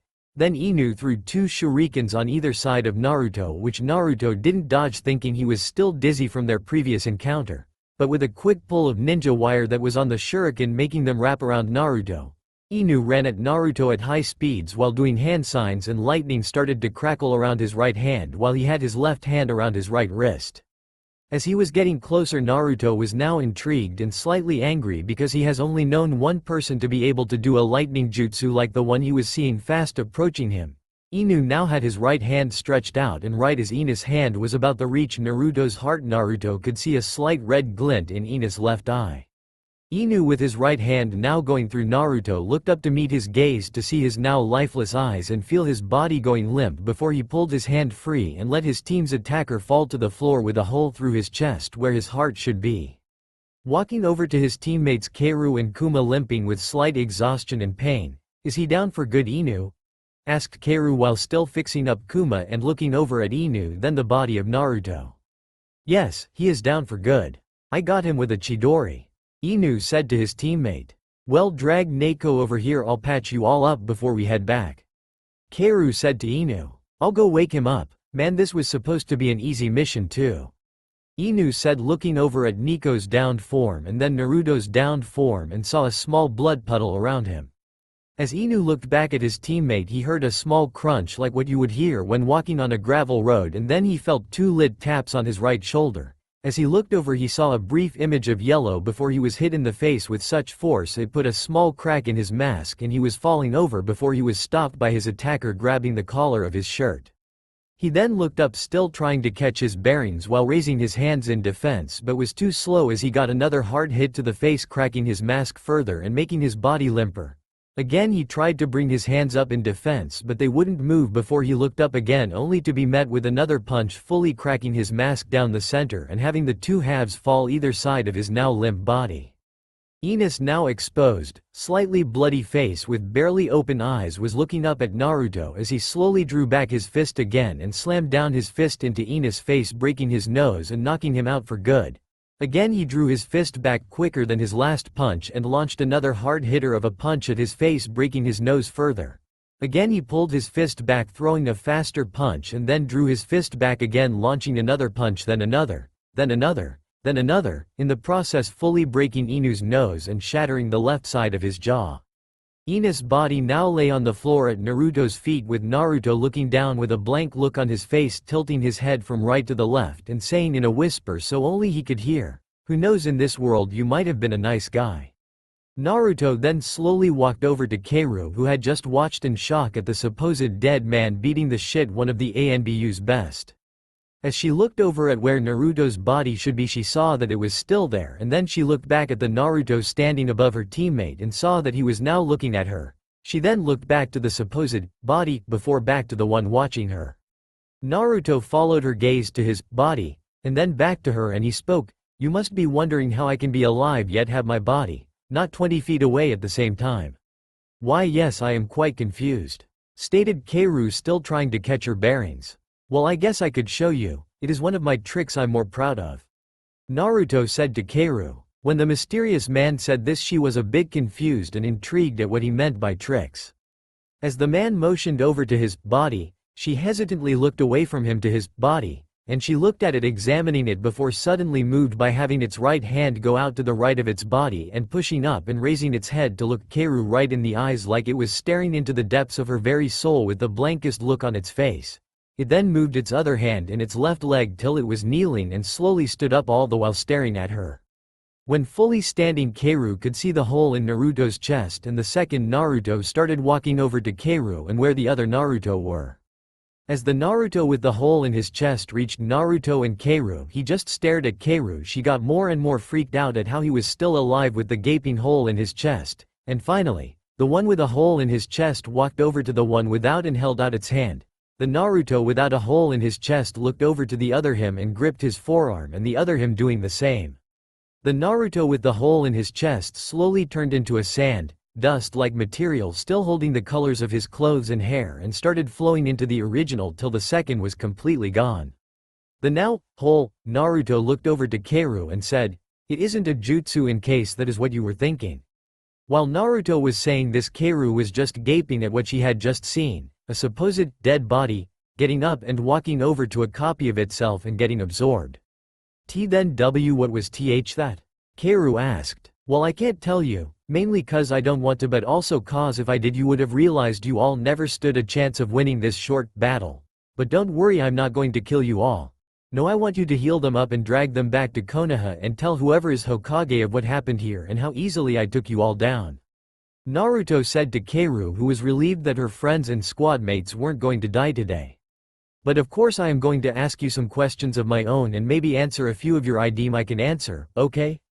Naruto stated to Kaoru while walking closer and sitting on a body, while Kaoru was now wondering what type of questions this man would ask. Does he want information on the village, its defenses, and shinobi positions? Information on the new genin coming out of the academy? Was he maybe an assassin and had used their squad to get the information needed to succeed in his mission? What type of questions? Kaoru asked. "Well, like what is your name?" was the first thing that Naruto asked. "You do realize I'm an Anbu and it is against regulations to give out our names while on duty. It is also against regulations to take off our masks," Kaoru stated to Naruto while looking at the spiky gray-haired man now with a face covered in blood and a broken mask near his body. "Yes, I do, and I'm sorry for going a little overboard on your friend, I guess. He looked like someone I used to know and trusted before, nothing sorry," Naruto said with semi-glazed eyes before looking away from the bloody man on the ground out cold to the Anbu with the Kaoru mask. Kaoru, still looking at the man on the ground, sighed and said, "When in the heat of a fight your emotions can take over, I don't blame you. His name is Kakashi Hatake, he is one of the Leaf Anbu's best." "Who was his sensei, if you don't mind me asking?" Naruto said while looking at the clear blue sky while taking some deep breaths to calm himself. "He was taught by our Yondaime Hokage along with his teammates Rin and Obito. Obito sadly died in the Third Great Ninja War and Rin would later die on a mission with Kakashi," Kaoru told Naruto. "Who is the Yondaime?" Naruto asked, checking if there were any differences between his world and this one. What do you mean? Everyone knows who our Yondaime is," Kaoru said, confused. "I must have forgotten, do you mind reminding me?" Naruto said while coming up with a quick lie. Kaoru, being a little skeptical, said, "Our Yondaime Hokage is Minato Namikaze, who is married to Kushina Uzumaki, and they both have 3 beautiful children." At this, Naruto was a little shocked at the fact both of his parents were alive and he had 2 siblings. "What are their names?" Naruto wanted to know. Well, the youngest is named Mito after the Sandaime Hokage's late wife Mito Uzumaki. Mito looks just like her mother while acting like her father. The second oldest is Menma, who is a bit of an energetic boy like his mother while looking like his father. Then their oldest and firstborn is Naruto," Kaoru said, giving a little description of the kids. "What about little Naruto?" Naruto asked Kaoru. "What do you mean?" Kaoru said, shifting her gaze from the sky to Naruto where she was sitting near her teammate. "Well, I mean, you gave a short description about the other 2 kids, why not little Naruto?" Naruto said while looking at Kaoru with narrowed eyes. I just don't know that much about him personally, but I'm sure when I heal Kakashi and he is awake and coherent he could tell you about him, as he is the uncle of the 3 of Swords, that is if he doesn't try to kill you first," Kaoru explained while adding a little joke at the end. "No, that is not necessary, he doesn't have to be awake to tell me." Naruto said while getting up with a little grunt of exertion. What are you going to do to him? Kaoru asked, getting a little concerned for Kakashi. I'm going to do what the Yamanakas from your village do. Naruto stated bluntly. How can you read someone's mind? Are you from the Yamanaka clan? Kaoru asked, shocked, and a little worried. No, I am no Yamanaka, and as to how I can do it is my little secret. Naruto said. As Naruto walked over and knelt down to Kakashi, he held out his right hand and put it on top of his head and started going through his memories. After about 30 seconds he took his hand off his head and walked back to the body he was sitting on, and let out a deep sigh and said under his breath, I thought this world would have been different. Well, what did you see? You weren't in there for a while. Kaoru asked Naruto. Nothing too important. Naruto said, still looking at Kakashi's bloody form. Scene change. Kakashi's mind when Naruto was in it. As Naruto walked down the library like mindscape, he would take down some scrolls that represented memories every now and then to look through the memories. Naruto stopped on a section of scrolls labeled Menma's and Mito's 8th birthday, which had confused Naruto cause the kids from this world were triplets born on the same day, but only Menma and Mito were mentioned. Naruto grabbed a scroll labeled, Start of Party. Flashback to 8th birthday. Naruto could see through Kakashi's eyes a nice party in a beautiful house with all the clan heads and their kids at the party. Everyone was having a good time, well, almost everyone. Naruto was looking and couldn't see Naruto anywhere in the party, not playing with the other kids, not sitting at the table eating, not near the gifts trying to sneak one to open it before it was time. Not trying to get pieces of cake in secret only to get scolded by his mother. Things kids at this age would be doing, but he was nowhere to be seen.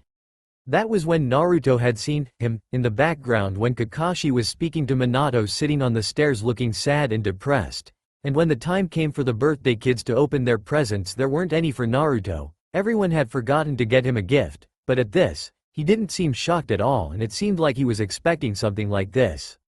What had made Naruto the angriest was that after the gifts were opened and everyone was eating cake, Naruto could see Minato and Kushina look over at each other and nod.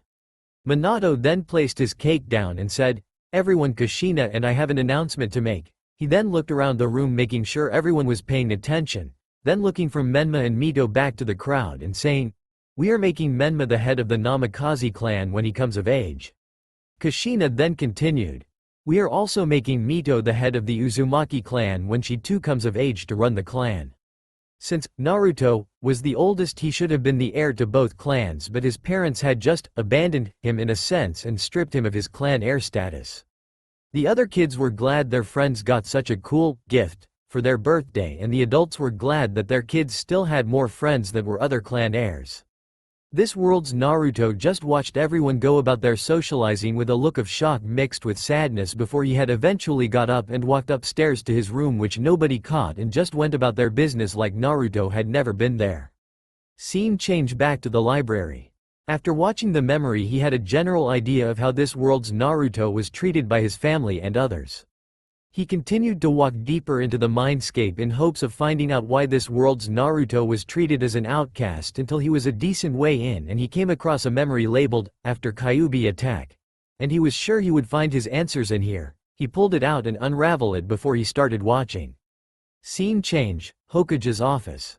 In the Hokage's office, we see Minato joined by Kushina, Jiraiya, Kakashi, and 3 little babies that happened to be born today. So which one did you use, Minato? Jiraiya asked of his student. I made Menma and Mito the holders of the chakra in hopes they will be able to harness it in the future. Minato explained to everyone in the room. And what of the soul, sensei? The beast will just reform and come back again once it gathers enough chakra. The young Anbu Kakashi asked. I used Naruto to hold the soul. We need to start Menma's and Mito's training as soon as they're old enough. Minato said. That's a good idea, cause the Toads recently told me a prophecy about a group of 2 who will lead the world to great destruction or to a time of great peace. Jiraiya said, telling about the Toads' prophecy. That must be about Menma and Mito, right, Minato? Kushina said, excited her babies would lead the world to great peace. Of course it is, they're the 2 that hold the Kyuubi and can learn to use its power to lead the world to peace. This is even more reason we should start their training as soon as we can. Minato said, even more excited than his wife. What about Naruto? Kakashi asked his sensei and the Gamma Sennin. Well, we still love him, but Menma and Mito are more important. Minato said to his student. Yes, it's not like we are going to ignore him, but the world depends on Menma and Mito. Kushina further explained. I guess you are right, I'll leave you to your business, sensei. Kakashi said as he walked to the door of the office. Scene change back in the mindscape. To Naruto, this information meant one thing and one thing only. No, it wasn't that Menma and Mito were heroes of the leaf, but the fact that the villagers thought that, and that they thought the opposite of Naruto. They thought that he was the Kyuubi trapped in a human body by the Yondaime. He also now knew a little more information about why Naruto was treated the way he was at the party. Naruto decides it would be best for him to leave now that he had the information he needed. Scene change outside mindscape. Naruto was back to sitting on the body he was using as a chair, thinking of the best way to have the most fun in this world before he finally said, "Can I come back to Konoha with you and your team?" Naruto asked of Kaoru. "Why?" was all she asked. "Seems like fun, and I learned some information from Kakashi's mind that I would like to clear up with the Hokage. I can heal them up and help you carry them back," Naruto told Kaoru while trying to sweeten up the deal. "Sigh asterisk as long as you don't hurt anyone else while you're there," Kaoru said, just wanting her comrades to be okay. "I'll heal them up and then I'll carry Kuma there and Kakashi while you take Neko, okay?" Naruto told Kaoru. "Sure, you can take the heavier ones, there was no way I was going to be carrying Kuma all the way there," Kaoru said, joking a little about her friend. Naruto then lifted his hand with his palm facing the sky, pointed at Neko's downed form and lifted his hand a little while bending his fingers in a little. The result was Neko starting to float with the tips of his fingers and tips of his boots touching the ground before Naruto pulled his hand towards himself, then placing it back on his lap. Neko's body slowly dangled in the air while floating over to where Kakashi's and Kuma were laying on the ground. When Neko reached where Naruto was with Kakashi and Kuma, he slowly floated down till he was flat on the ground. Naruto then walked over to them and placed his hand on Neko's chest, and without any sudden movement of flashy light he was healed, back to the way he was before their encounter. Naruto then went over to Kuma and did the same, his arm was unbroken and dislocated. Naruto then regretfully went over to Kakashi and did the same, healing him up, but not lessening the pain like he did with Neko and Kuma. Okay, they're healed up and the pain should be gone for Neko and Kuma when they wake up, Naruto told Kaoru. What about Kakashi? Kaoru asked. What about him? Naruto tried to play it off. You said the pain would be gone for Neko and Kuma but not Kakashi. Kaoru explained. Yes, I did say that, Naruto said, more or less trying to avoid the question. What about Kakashi's pain? Kaoru asked, now growing more concerned. Okay, fine, I healed him up, he's fine, but I left the pain there so it will still feel like he has a broken nose and jaw, Naruto said finally. Why didn't you just take away the pain for him too? Kaoru wanted to know. Call it personal feelings on the matter, Naruto said to Kaoru while going back to looking at the sky. But why though? Kaoru asked Naruto again. Oh, by the other gods, Naruto said under his breath. I could have just not healed him and left him the way he was, all broken and in pain, and then when we got to the Hokage's office just dropped him at the Hokage's feet just to see his face when his prized student is all broken at his feet, Naruto said, a little annoyed. I guess you are right. Fine, let's go, Kaoru said, standing up. Finally, Naruto exclaimed to the sky while stretching. Naruto then went over and picked up Kuma while putting him over his left shoulder like he was a light feathery pillow, which had shocked Kaoru, as she watched one of the biggest and heaviest people she knew get picked up like it was nothing. Naruto then picked up Kakashi with a little toss, putting him under his right arm with his arm around Kakashi's stomach. Naruto then started the hour walk back to Konoha with Kaoru right next to him with Neko over her right shoulder. Time skip 1 hour, sorry I'm lazy, I'm not writing an hour of them walking and talking. Naruto and Kaoru had now reached the gates of Konoha to see the two eternal Chunin gate guards Azumo Kamizuki and Katetsu Higane looking as ever extremely bored. That was until they noticed two figures walking towards the gates with what looks like 3 other bodies with them. See that they now had to do their job. Both Chunin straightened to attention as the figures got closer. When they finally were able to see who was approaching, they saw it was an Anbu with another Anbu over their shoulder with a taller man next to them with 2 other Anbu in their grip. Halt, name and business with Konoha, Azumo said, trying to be professional. Anbu Squad 22 reporting back after a mission. Keiru said to Izumo. Okay. Head to Hokage Tower and give your report on what happened to the Hokage. Izumo said to Keiru. Keiru then started walking forward and then Naruto started to follow before he was stopped by Izumo. Where are you going? Izumo asked. I'm going to the Hokage Tower, I'm with Keiru. Naruto said to the two Chunin. Izumo then looked to Keiru for confirmation, who nodded her head in acknowledgement. Sorry for being all serious, you're free to pass through. Izumo said to Naruto, who nodded his head and said, it's all good, you're just trying to keep up appearances and all. Tell me about it, Kotetsu said while rolling his eyes and looking to the sky. Come on, let's go, Keiru said, being exhausted, having carried her teammate for an hour. Yeah, I'm coming, Naruto said while adjusting his hold on Kuma and Kakashi, who now had an unbroken mask replaced on his face.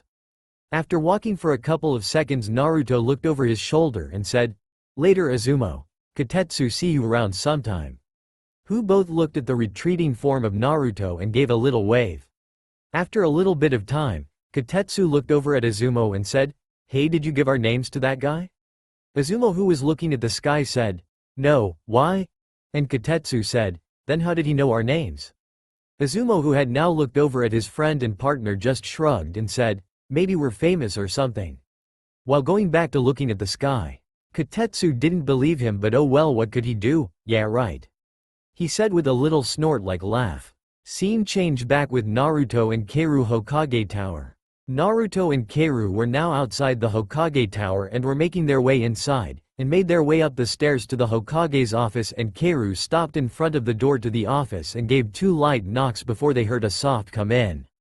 Scene change in the office before Naruto and Keiru came in.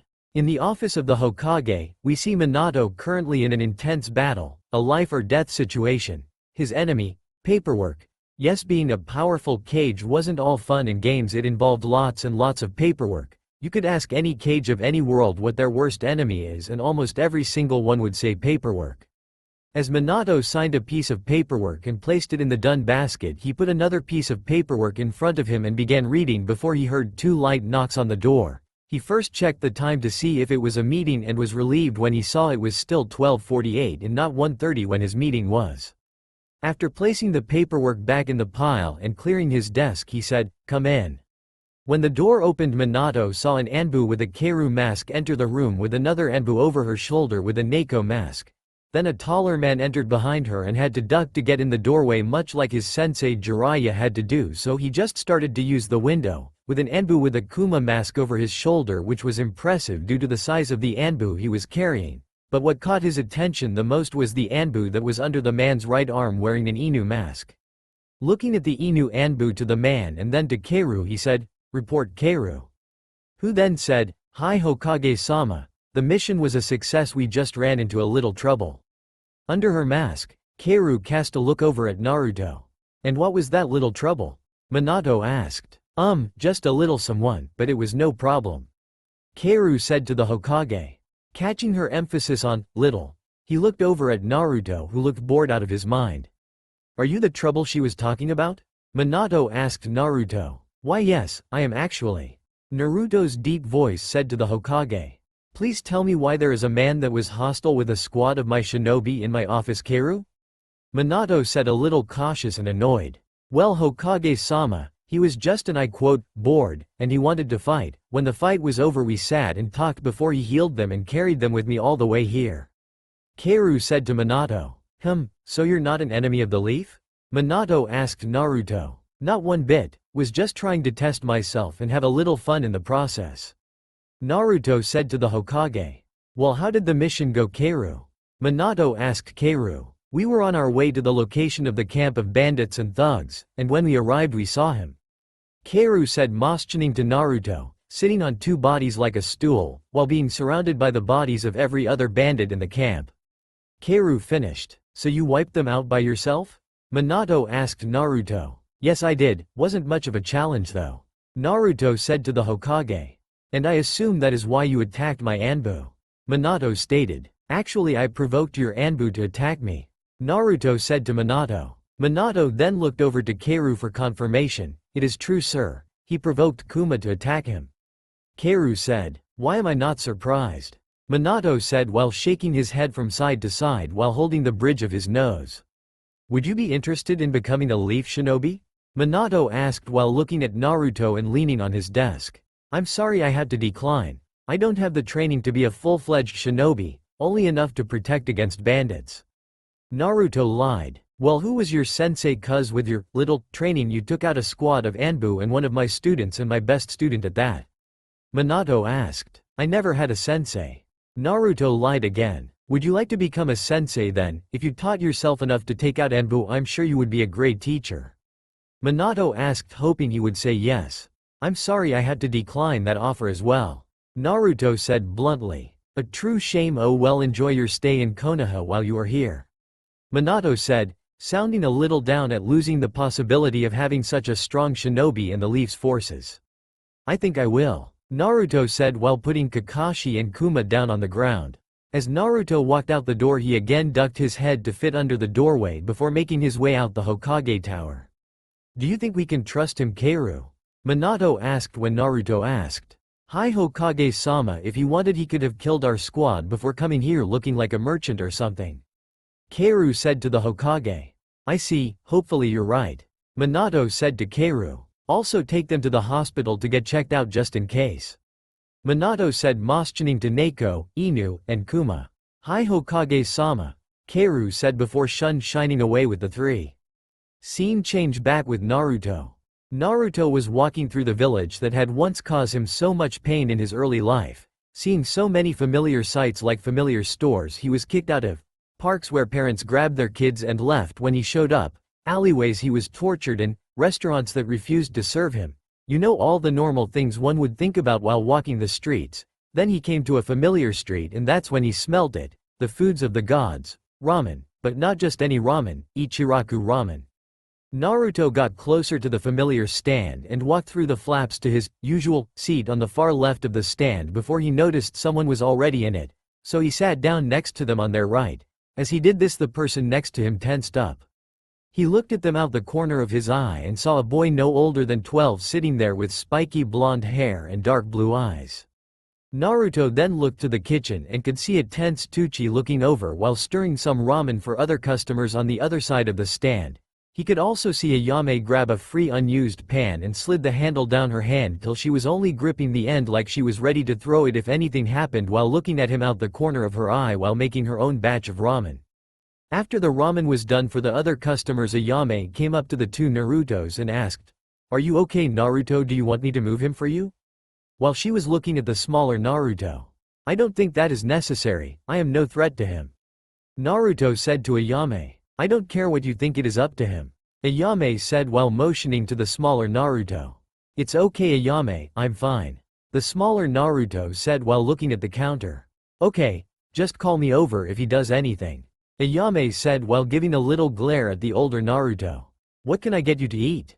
she asked him. "Just some miso ramen please," Naruto said, giving his order. As Ayame went back to the kitchen to get Naruto's order ready, Naruto was looking at the smaller version of him with a careful eye. "How are you, Naruto? Life treating you good? Family's well, I hope?" Naruto said, starting a conversation, and he saw the smaller Naruto tense when he said, "Family, yeah, I'm great and the family's great." "Well, that's great. Now how do you really feel?" Naruto said, knowing full well this Naruto wasn't as okay as he said. "I don't know what you mean." Naruto lied to this giant of a stranger. "I see, well let me take a crack at guessing how life is really treating you, okay?" Naruto said, pausing while looking over to the smaller Naruto. "I bet you are ignored by your family, specifically your parents, and your sibling act all nice when your parents are around but in private they belittle you to bring up their own ego, and I bet you are so lonely. Oh, the real killer is the loneliness, just wanting to have that attention, and when you do get it it's the wrong kind of attention. Not love but hate and misunderstanding, and I bet when it's your birthday, a day when you're supposed to celebrate your birth, you're the most lonely, cuz Menma and Mito get all the attention you wish you got. The love, the gifts, the hugs from your parents." Naruto paused for a second to let it all sink in. "Well, here you go. Hey Naruto, why are you looking like that? I knew I should have Ayame started, angry only to get interrupted. "It's nothing Ayame, he just said the truth," little Naruto said while looking up to the older Naruto. Fine," Ayame said, walking to the other side of the stand to get a new customer's order. So what is the occasion? I know you eat ramen to celebrate things. Naruto said to the smaller Naruto. I'm graduating from the academy in a week. Naruto said. Well, that's great. How did you do in school? Naruto asked his smaller self. Fourth from last. Why? Young Naruto asked. Now again tell me how you really did. Naruto said, shocking his younger self. If I wanted to I could have been the rookie of the year, but someone told me to hide my true skills. Naruto explained. Yes, the first rule of shinobi. Hide your true skills from your enemy so they underestimate you in battle. Naruto said, explaining the reason why you should hide your skills. Although I hope you didn't hide them too much and let loose a little sometimes.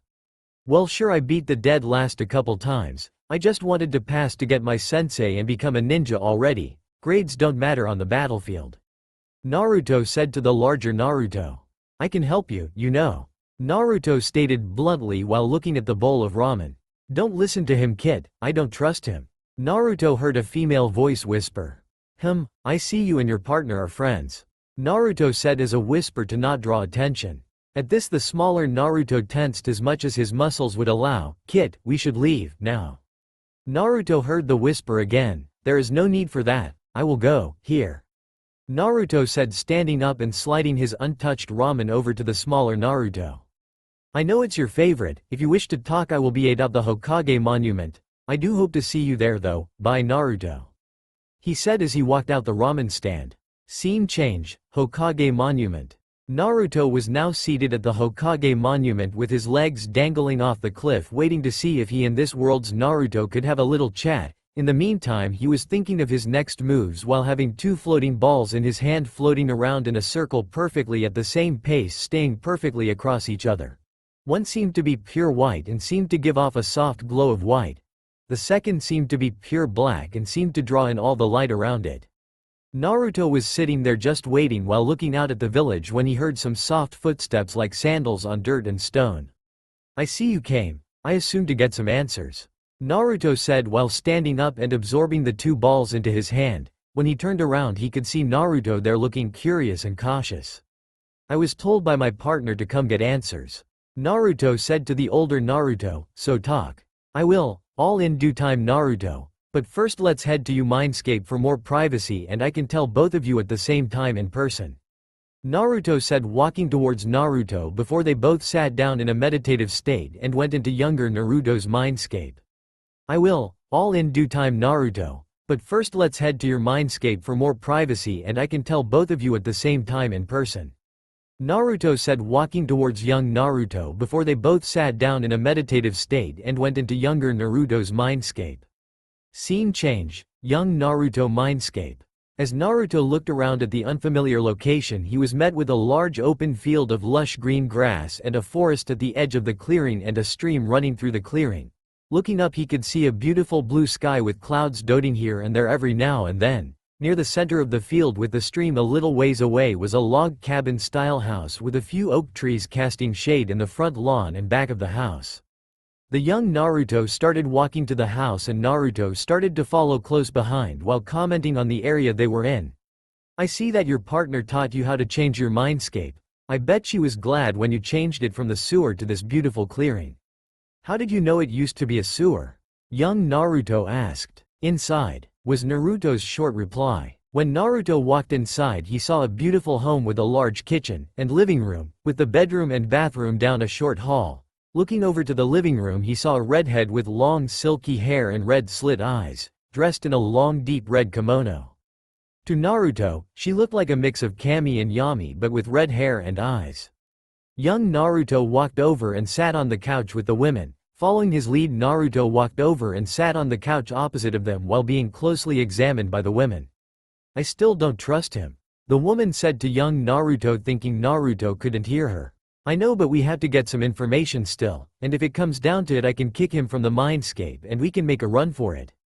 Young Naruto said to his partner. Naruto decided to mess with them by adding his own thought to the conversation. A good plan, but that only works if the will of the other person is weaker than yours. If it is not, then you give them control over your mindscape. Naruto said in their heads. Both other occupants tensed up as his voice echoed in their heads without his mouth moving, and to prove his point he leaned back into the couch while holding out his hand and a small plate with a cup of tea appeared in his hand. "I'm not here for games. I came to talk and I would like it if you could do the same without trying to have a secret conversation without me," Naruto said with mock hurt at the end. "Fine, what is your name? I wish to get pleasantries out of the way so we can get to your explanation," the redhead said while giving Naruto a little glare. "Isn't it customary to give one's own name before asking someone else's?" Naruto said, playing with her a bit more. "I am the mighty Kyuubi no Kitsune, now talk," Kyuubi said, getting annoyed. "I asked your name, not your title, try again," Naruto said, pressing further into the matter. "You don't deserve to know my name, you puny ninja," Kyuubi said, getting mad at Naruto's stalling. "Watch your tongue, fox. I am no ninja nor am I puny, far from it," Naruto said, getting a little angrier at Kyuubi. "Who are you to say?" Kyuubi said while standing up in anger only to get interrupted as she was thrown across the room pinned to the wall. Chains then came out of the wall and wrapped around her arms and spreading her legs making her look like a star. Metal spikes then came out the wall and pinned her hands and feet into it. "Ah!" Kyuubi yelled out in pain while thrashing trying to get herself free. Young Naruto then stood up at the sudden action and looked to Naruto and said, "Let her go. When she tells me her name and shows a little respect," Naruto said, placing his tea on the coffee table making it disappear at the same time. "Her name is Akane, now let her go," young Naruto said while looking over to the now named Akane. "Ah, meaning matter or red dye, I have to say it's fits with the bad temper, along with the red hair and kimono," Naruto said while the chains and spikes started to slowly undo and pull themselves out of Akane. As the spikes were pulling themselves free, she still felt all the pain. Naruto had made sure to keep it this way, so she learned a little lesson in respect. Akane, once free from the chains and spikes, fell to the floor panting from the pain. She then looked up at the older Naruto's blank face and grunted as she stood up and limped over to the couch and slumped into it. "Now that I have proven my point, allow me to introduce myself to you too, Naruto, Akane. It is nice to meet you. My name is Naruto Uzumaki Namikaze. I'm the son of Kushina Uzumaki, the Red Death of Konoha, and son of Minato Namikaze, the Yellow Flash of the Leaf, or the Yondaime Hokage," Naruto said to the two other occupants of the mindscape. Both had shocked looks plastered on their faces and were at a loss of words. Akane then looked to her Naruto and then to the one across from her. "But Naruto doesn't have an older brother with the same name as him," she said as she was motioning to the Naruto next to her. "Yeah, I think my parents would tell me something like that. Wait, did you fake your death and they named me after you in memory of you? Then when I got older I started to look so much like you it hurt them so much to look at me?" Naruto asked in realization and hope of having a reason why his parents ignored him so much. "I am sorry to disappoint, but I am not your sibling, no. I am you from a different world per se," Naruto said to the hopeful Naruto and still shocked Akane. "Wait, if you're Naruto from another world, that still makes you a ninja who has no right to order me around," Akane said, a little frustrated and upset. She was embarrassed by this other Naruto in front of her Naruto. "As I had previously said, I am no normal ninja," Naruto restated that he wasn't human. "How did you get here, to our world I mean?" young Naruto asked. "That is not important. I have come with an offer for you too, or more specifically you Naruto, the same offer I have given others many times," Naruto said to the younger Naruto. "And that would be?" Akane asked suspiciously. "I essence I can and will give you the power to take your revenge on this village for its mistreatment and abandonment of you," Naruto said, giving a brief rundown. "What's the catch if we take this deal?" Akane asked, still suspicious. "Yeah, there's always a catch, especially when it involves power," young Naruto said, agreeing with Akane. "Oh, except this one, no catch or strings attached. That you need to know about," Naruto said while thinking the last part to himself. Akane and young Naruto didn't hear him. "Why would you give us a deal like this, and with no strings attached?" Akane asked. "Call it my belief in it being the right thing to do," Naruto said in response. "What do you get in this deal? We get enough power to lay waste to Konoha, but what do you get?" asked young Naruto. "I will be getting the pleasure of seeing everyone's faces when they see you destroying everything they hold dear to them. I also will get to see you destroying the other countries and shinobi if you choose to do so." Naruto to them. "So you are just in it for satisfaction?" Akane asked, now really suspicious of this other Naruto. Naruto mentally rolled his eyes at Akane being so suspicious. Normally a Kyuubi would jump at the first chance they got to help their kid lay waste to Konoha. Well, the ones that made contact and were friends or companions with their Naruto or version of them. Yes, I will only be getting the satisfaction of watching, though if you wish I can join you as well. For example, if you do not wish to kill someone as it is too hard for you, I can step in and do it for you. Naruto said at first sarcastically but then became more thoughtful halfway through. It sounds like an amazing deal, and if what you say about there being no strings attached it is even better. Young Naruto said, thinking everything through. But I don't think we are in need of any power as you put it. Right now that is. Young Naruto said, declining the deal with older Naruto, thinking he will just have to wait and give it time, which he has plenty of. Yeah, sorry Naruto, we're good. Akane said in a slightly mocking tone towards Naruto. That is too bad, it really is. Naruto said it sounded like he didn't care in the slightest. But before I go, I think Akane still needs a little lesson on how a mindscape works. Naruto stared into Akane's eyes like he was looking at her soul. I don't think that is necessary, she is sorry for her bad behavior and manners. Young Naruto said slowly, looking at Akane with a right expression. Fine, yes I'm sorry. Akane said, a little defeated that she couldn't mock this other Naruto. Well, I should be going then. Naruto said, getting up and walking to the door. Once at the door he pulled it open and took a step before pausing halfway in and out the door before saying, "Oh, and I'll see you outside." Naruto said before walking out and closing the door. Akane, thinking she could catch him trying to focus to get out of the mindscape, went and opened the door only to see him gone like he was never there. To begin with, guess he has experience with mindscapes. Akane said out loud before looking over to her Naruto and asking, "Why did you turn down the deal, kid? It sounded really good for us." "I know, but I didn't trust him fully, and sure, life might suck right now, but I'm sure it will get better in the future." Young Naruto said before standing up and saying, "Guess I should get out of here." With that said, he slowly started fading out of the mindscape. I hope you're right, kid. Akane thought to herself about Naruto's life getting better. Scene change, back to Hokage Monument. As young Naruto opened his eyes, he saw the other Naruto looking out over the village before he turned around and walked over to him. "Well, is this goodbye?" Young Naruto asked. "For now, yes, but I can always return," Naruto said to the younger Naruto. "Well, how are you going to leave? How are you getting back to your world?" Young Naruto asked. The older Naruto tensed for a brief moment at the mention of his world before saying, "I am not going back to my world. As for how I'm going to leave yours," the older Naruto said while looking to his left and having a portal appear there. At this, the younger Naruto was shocked. He didn't see the taller of the two do any hand signs or call out a jutsu, and a portal appeared. "Wow, that's so cool. What jutsu is it? I didn't see you do any hand signs or anything," the younger Naruto said, acting like a child and not his normal calm and collected self. "Maybe I'll tell you some other time," Naruto said while walking over to the portal. When he was about to walk through, he turned around and said, "If you ever get to the point you want to take me up on my offer, you can just think or whisper to me. I will always be watching and listening out for you when you need me." He then turned around and walked through the portal, leaving an almost speechless Naruto behind. "Whoa," was all he said in his daze before he came back to his senses and went back to his day. Scene change. Naruto was currently floating in space above the world he was just on, thinking of what to do next while looking at the world's natural beauty. I could go and check up on the other gods. But that might be boring. I could also go to another world for a short bit, then go check on them. Yeah, that's what I'll do, was Naruto's thought process before he opened up another portal to leave to the next universe in hopes for something entertaining. Scene change. Naruto had just come out of his portal and into an alleyway in Konoha. He walked out and could see the streets bustling with activity. People were walking around shopping. Some were pushing carts of goods they were going to sell.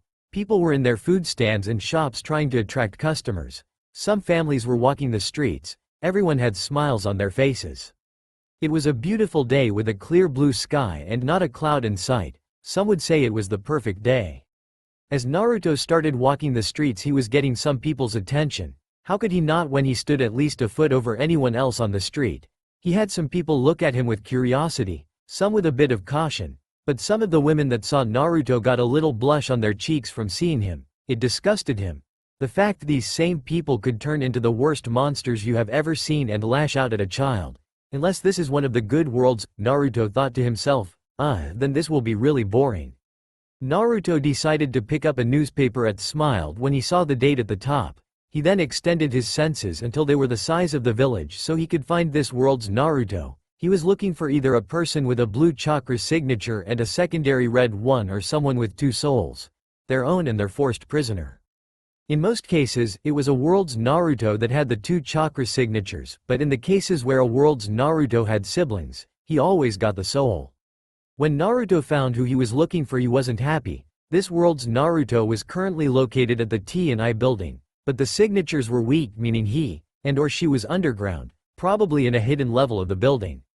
Naruto quickly made his way to the building of the T&I department. On the outside it looked like any normal building, but inside it housed Konoha's feared torture and information department. Naruto was standing across the street from the building watching the heavy shinobi traffic in the area and from people coming in and out of the building. Naruto, not sensing any Anbu or other ninja watching him, backed his way into an alleyway. Naruto reached the back of the alley and was hidden from sight. He first made himself invisible to anything less powerful than himself. Everything. He also made himself intangible from the world so everything would pass through him, whether it be a person or any weapon or jutsu. Like Obito, but also invisible. Though if anything did hit him, it would still do no damage to him. Walking out of the alleyway and into the middle of the street to see if anyone could see him. Much to Naruto's pleasure, it appeared no one could. He then saw a shinobi walking in his direction, not paying him any mind and seeming to look right through him. Naruto watched as the man walked through him and kept on going about his day like nothing happened. Naruto then walked up to the front door for the T&I department before he just walked through it. Walking through it, he came to what looks like a normal waiting room you would see when visiting the doctor or a police station. Looking to his left, he could see what looked like a receptionist. On his right was the waiting room with a couple of doors around the room. He walked over to the receptionist and went through the wall, and stood over her shoulder to see what she was looking at. It was just a waiting sheet list and a sign-up sheet. There were no names Naruto recognized, so he stepped out the wall and went down the hall parallel to the receptionist. As Naruto was walking down the hall, he peeked his head in dome doors to see them empty or look like a janitor's closet. When he came to the end of the hall, he opened the door into a staircase that led to lower levels. The next couple of floors were just like the first, seemingly empty room or a janitor closet. Once Naruto came to the 10th floor, he only saw 4 doors this time. Peeking his head into the first door on his left, he saw an interrogation room with a mirror on one side. Going to the room across the hall, he saw the same thing. Walking through the mirror, he was in the second door on the right. He then left the interrogation floor. The next 3 floors were like the 10th, with the 14th floor being a holding cell floor, with criminals in hold waiting to be interrogated or brought to lower levels to be tortured. The 14th through the 19th floor was holding cells, with the 20th being a torture floor. Naruto also noticed it seemed to be in use. He then kept going down, with the next floors being torture floors, some in use and some not. When Naruto reached the 25th floor, he saw a lounge with some people in it. He assumed they were torturers or investigators. He saw a tall man dressed in a black cloak with a black bandana on his head with 2 scars on his face. One from the left of his left eye to the right side of his lips, and one on his right cheek going the right side of his neck. The man was talking to a blonde man about a current investigation, and Naruto could care less, so he moved on to the next couple of floors. The next floors were criminals either being held till their execution or them being more dangerous. At the 31st floor, Naruto saw more cells, but these ones were guarded by 2 Anbu per cell. When Naruto reached the 36th floor, he saw an Anbu lounge area much like the one before. He then moved on to the next 3 floors, were again prisoner cells, but a team of Anbu at each end of the hallways. Naruto had now reached the 40th floor, and at first, he thought it was nothing, but soon realized it was heavily guarded by Anbu. Some hidden in the walls and ceiling. Others posted at the end of the hall by the one door. Naruto knew he was finally reaching the area where this world's Naruto was being held. As Naruto went down the final staircase, he saw a hallway like at the other, but with only one door at the other end of the hallway. He made his way to the door and stepped through it. As he passed through the door, he saw a boy no older than 10 in the darkroom on his knees with his hands chained and pulled up. His ankles were held in half cuff that was bolted to the floor. His head hung low with his hair covering his eyes. Naruto stepped forward and placed his hand on this world's Naruto's head before entering his mindscape. Scene change, mindscape. As Naruto materialized in the mindscape, he saw some of the murkiest water he has seen in some of the dirtiest walls of the sewer. It almost reminded him of his own mindscape. In front of Naruto was a little blonde-haired boy on his knees with his butt resting on his heels with his hands in his lap with his palms facing up to the ceiling. The boy was looking a few feet in front of himself at the murky water with some of the deadest eyes Naruto has seen. He also had his mouth slightly open. Naruto felt a little wave of water hit the back of his heels coming from the seal of the Kyuubi. Looking back, Naruto could see the right gate of the seal slightly open with the seal tag missing. The massive gates suddenly flew open and Naruto saw the massive reddish-orange Kyuubi burst out with a roar at Naruto. The fox leapt at Naruto in an attempt to kill him but soon stopped in its tracks at the boy on the floor without lifting his head, put up his left hand to stop the Kyuubi. The Kyuubi stopped and laid down when the boy raised his hand at it but didn't stop scowling at Naruto. Naruto looked back at the boy to see he hadn't moved except for raising his arm then putting it back in his lap with the same dead eyes staring off into space. The Kyuubi then spoke to Naruto. "I didn't sense you coming up to the kid's body. Who are you?" Kyuubi's deep and malicious voice rang out in the mindscape. "I am of no importance. I have come to offer a deal to the boy, but he seems to not be in a talking mood right now." Naruto said to the Kyuubi while looking back at the boy. Yes, his mind broke long ago. "What kind of deal?" The Kyuubi asked Naruto with suspicion. "A deal I think you would enjoy," Naruto said while studying the boy with dead eyes. "And that deal would be?" Kyuubi asked, curious. "A deal that would grant the boy his freedom from his prison and enough power to wipe out this village from the face of the earth," Naruto said looking back to the Kyuubi. "And how would a simple ninja like you have this power?" Kyuubi asked. "Well, me not being a simple ninja would help me out," Naruto said with a little smirk. "Also, when did they break him?" Naruto asked, looking back at the boy. "They broke the kid on his 5th birthday, stupid wretched ninjas." Deep growl asterisk, Kyuubi growled out. "I see. Does he come in and talk to you or have you not made contact with him? Or when the seal broke did you take over his body and are just waiting for his body to be moved so you can make your escape?" Naruto asked and speculated. "No, I didn't take over the kid's body and yes he comes in to talk from time to time. When he does I block off the memories of what happened so he has time to relax and be happy even if just for a little while," Kyuubi told Naruto while looking a little glum. "I see. Are you two partners versus the world, or is he alone in this world?"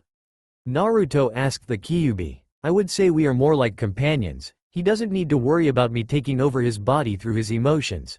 But we don't 100% work together all the time," said the Kyuubi. "As his companion would you like to see him freed from his prison and free from his village's grasp?" Naruto asked the Kyuubi while putting venom in his voice when he said village and turned back to the Kyuubi. "Of course I would. I hate being imprisoned. But I hate those wretched ninjas more," Kyuubi said to Naruto. That is good. Would you call him in here? I would like to talk to him before I help you two out," Naruto said, looking from the Kyuubi to the boy. "I could drag his mind here forcefully but I don't want him to think I am an enemy. I would also like him to keep his memories for this meeting." Kyuubi. Naruto finished. "Are you asking that so he can give a genuine answer?" the Kyuubi asked Naruto. Naruto still looking at the boy said, "Yes, I wish to know how he feels, really feels, before I set him free of his chains." "Oh yeah," Naruto said narrowing his eyes at the boy when talking about his feelings. Then in realization as he turned to face the Kyuubi, "I can also make it so he can set you free without dying, like a summons, but you will be free from the seal. I would like you two to be partners when I set you both free," said Naruto. "Really, the kid won't die if you do it. I guess I can work with the kid. We are both the only thing each other has in this world. I don't want to lose the little kid," Kyuubi said in shock at first then taking on a more sad tone. "I will pull him in now, he should be here soon," Kyuubi said. Naruto didn't say anything, he just looked at the boy and waited for him to look at him so they could talk. At first, Naruto almost didn't see when the boy entered the mindscape but looking closer he could see the fingers on the boy's right hand twitch ever so slightly. Naruto passed it off to a nervous tic or past trauma. "Hello there, what's your name?" Naruto asked the boy. The boy then looked up and said, "Naruto." He then looked over to the Kyuubi and said, "Katsuro, who is this?" He didn't tell me his name, kid, though I did like what he had to say. Said the now-named Katsuro. Like I told Katsuro, my name isn't important, though I think I have a deal you would like to hear about. Naruto said to the boy. Well, take your time, I have nothing else to do. Said the boy a little impatient. Kid, you really need to work on your people skills. Katsuro said to the boy. That's not important right now. What my offer is for me to set you free of your chains and to give you enough power to destroy the village that has you imprisoned. Naruto said to the boy not to care about the disrespect. The boy was skeptical at hearing that he could never trust anyone besides Katsuro, but that was only because if he died then Katsuro died, if only for a short time before he reformed. Why would you do this? What do you get from it? The boy asked. Well, I gain nothing other than the pleasure of seeing this village destroyed by you two. Naruto said, motioning between the boy and the Kyuubi. So you just want to let me loose and use me as a weapon like they planned to do? The boy said to Naruto while narrowing his eyes. In a sense yes, but also no. I want you to get your revenge on this village for all your mistreatment. I hate when people are falsely imprisoned. I also despise people who betray others' trust. Naruto said, explaining to the boy. So you just want me to try and destroy the village? I think your plan and offer have one miscalculation. I can't take down a whole shinobi village by myself. I don't have any shinobi training or know any jutsu at all. I can't even fight a genin, let alone Anbu and the Hokage. Said the boy. I never thought about that. How do you plan to make the kid able to fight a cage? Sure, you can give him power, but he needs to learn to use his newfound power. Said Katsuro to Naruto. I have that covered. I will transfer how to use his new amount of chakra. I will also give him just a few jutsu. Naruto said with 2 flicks of his right hand in a dismissive gesture. Well then let's get to it. We both have been imprisoned for a long time and I would like to feel the wind on my face again. Katsuro said. What do you mean, Katsuro? When we get out of here you will still stay in the remains of the seal. The boy said. I'll let him explain, here. Naruto said before doing a small noticeable wave of his right hand. When Naruto did this, the 10-year-old Naruto from this world stumbled a bit before grabbing his head with his left hand and wincing in pain. You okay, Kit? Katsuro asked the younger Naruto. Yeah, I'm good, just, wow. Said young Naruto. You're just getting a bit of backlash from the amount of info I gave you. Naruto explained to the two. Now is the kid ready? Asked Katsuro.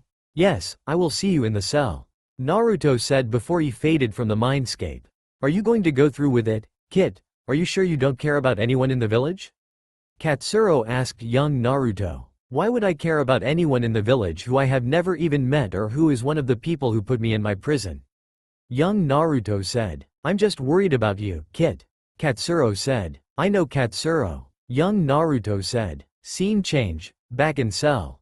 Back in the cell, Naruto took his right hand off the young Naruto's head and made himself visible again, but kept himself undetectable. He would be able to talk to this world's Naruto without him just talking to the air, but the Anbu above him wouldn't know he was here. Naruto looked to the door before saying, really, they had to come now. Before looking back to the other person in the cell with him while rolling his eyes. Don't move yet, we have 2 Anbu bringing some food. If they throw it in your face, I'm going to kill them. If they get close to give you your food, you kill them. When he said this, the younger Naruto raised his head and said, okay, I can do that. Naruto then walked up to the door before walking up the door and crouching down above the door out of sight to anyone who would walk in the door. Young Naruto put his head back down and closed his eyes and just waited for the Anbu to come to his cell. Naruto could hear soft footsteps on the stone out in the hallway before he heard the quiet click of the door lock before an Anbu stepped into the room a couple of feet before crouching down. His partner stepped in the door right behind him. The first Anbu said to the chained-up 10-year-old Naruto, "It's lunchtime. Eat up so we can get back to actual important work." With slight venom in his voice. His partner said, "Why not just throw the food on the floor, so he can eat the slop like a pig he is?" The first Anbu said in response, "He barely eats as is. I don't want to get blamed for him dying and us ending up losing our jobs." His partner said in response, "I guess you're right. Just put his bowl of slop in front of him." The first Anbu leaned forward before putting the bowl on the floor and standing up and taking a step back. Young Naruto didn't lean down and start eating like they thought he would. "Well, eat up your slop like the pig you are," the Anbu closest to the door said to young Naruto. Young Naruto just looked up and opened his eyes and just stared at them with no emotion in his eyes. He then said, "You or me?" At this, the Anbu were a bit confused and angry that he was disrespectful to them. They then heard a deep voice say, "I think a mix of both." The Anbu turned around and saw no one in the cell with them, but they saw a slight light shift above the door and looked up to see someone sticking to the wall in a crouched position. "Who the hell are you?" asked the Anbu by the door. "We have an intruder," said the Anbu by the chained-up Naruto. The young Naruto then grabbed the chains going to his wrist and yanked them out of the wall. He then threw them forward and wrapped them around the Anbu in front of him. Young Naruto yanked the Anbu to himself before putting him in a headlock. The second Anbu turned around to see his partner in the grasp of their prisoner before he said, "Hey, we have an intruder." Naruto then dropped down from above the door and said, "They can't hear you. I wouldn't be so foolish as to let you alert all of the others above us." The Anbu then took a defensive taijutsu stance and said, "Guess I'll have to take you both out then put this demon back in his shackles." Naruto said, "I'm sorry to say you will not be leaving this room alive." He then twitched his pointer finger on his left hand a little and the Anbu started to feel ill. What the hell?" he said before he grabbed his chest and stomach and started screaming, "Ah, oh Kami." Naruto just leaned his head to the left and said, "This is going to be a bit painful." The Anbu then screamed louder in pain, tearing his vocal cords. His left leg then snapped upwards at the kneecap, but he did not fall over, he was standing there unbalanced. His other leg then snapped upwards as well. He was now floating in the air while still having arms on his chest screaming in pain. The Anbu's right arm snapped at his elbow and the same with his left. He was now a man with all broken limbs floating in the air. Naruto now tilted his head to the right and said, "Goodbye now." The Anbu now started to shrink in size while still screaming his lungs out. He now started to bleed from his eyes and ears while continuing to shrink in size before his chest started to expand and little. His chest then exploded blood into the room floating in the air. The body continued to shrink in size, its bones creating crunches and loud pops. The body of the Anbu was now just a ball of flesh and blood in the air with floating blood blobs around the room. The blood blobs now started to float to the ball of the flesh while it was still condensing. Once all the blood was together, the flesh and bones were also turned to blood and paste before it floated over to Naruto and was absorbed into his body, leaving no trace of the Anbu ever being there. The first Anbu, who was trapped in chains, watched as his partner was turned into a blood glob then absorbed into this mysterious man in the cell with the demon brat. He then said, "Oh my Kami, Dry Hurl, what did you do to him, Dry Hurl?" while almost throwing up the lunch he had before giving the demon brat his lunch. "I just got rid of a minor inconvenience, as we will do to you," Naruto said before taking a step closer and crouching down to be eye level with the Anbu. Naruto then motioned for young Naruto to kill the Anbu. Young Naruto reached up with his hands and began choking the Anbu. The Anbu struggled against his binds to get free. Naruto then got an idea and took off the Anbu's mask to see his face. The Anbu had his face slowly turning blue and the life draining from his eyes. The Anbu tried to suck in air with his last bits of strength in efforts to save his life. As the Anbu's eyes rolled back in his head and he slumped over, Naruto touched the Anbu and started absorbing him and then the chains the Anbu had around him. Free young Naruto at the same time. "Feels good to get those off my wrists," young Naruto said. Young Naruto then stood up and said, "So now what's next?" In response, Naruto said, "Now I teleport us to the center of the village and you do whatever you want. Oh, and don't forget to include Katsuro." Young Naruto said, "I don't plan to leave him out of the fun," while getting a small grin on his face. Naruto reached his hand out and put it on young Naruto's shoulder and they disappeared without a trace. Scene change, the center of village. Naruto, looking around, saw a lot of people and families going about their day in the village square. Naruto looked at young Naruto and said, "Well, time to let loose." Young Naruto smiled and looked around trying to find a place to start. The first thing he did was go through hand signs and blew out a giant wave of flames, igniting shops around the square aflame. The instant blaze caused families and citizens to run away screaming in terror. Young Naruto then went through hand signs and a massive water dragon formed out of the water from the fountain. He then sent it at the other shops around the square that weren't already ablaze, flooding them and causing a few to collapse. Naruto then made some tri-pronged kunai out of thin air that young Naruto could use to do the Hiraishin. I forgot to give you these. Naruto said to this world's Naruto while tossing the kunai to him. Oh yeah, I didn't even realize. Young Naruto said to the older one. It was at this time a team of shinobi arrived.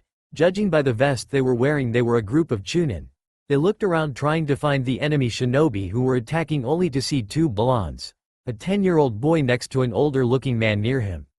They headed to them and landed on the ground near them. The leader stepped forward while looking around and said, "Let's get these civilians out of here, we have to find the Atta HCK."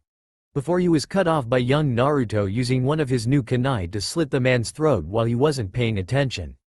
The three other chunin got into a defensive stance and took out kunai while the other chunin tried to stop the blood that was leaking out his now open throat. While he fell to the ground holding his throat, one of the other chunin spoke up. "Guess these are the attackers. We need to slow them down and get him out of here," he said, motioning to the chunin on the ground.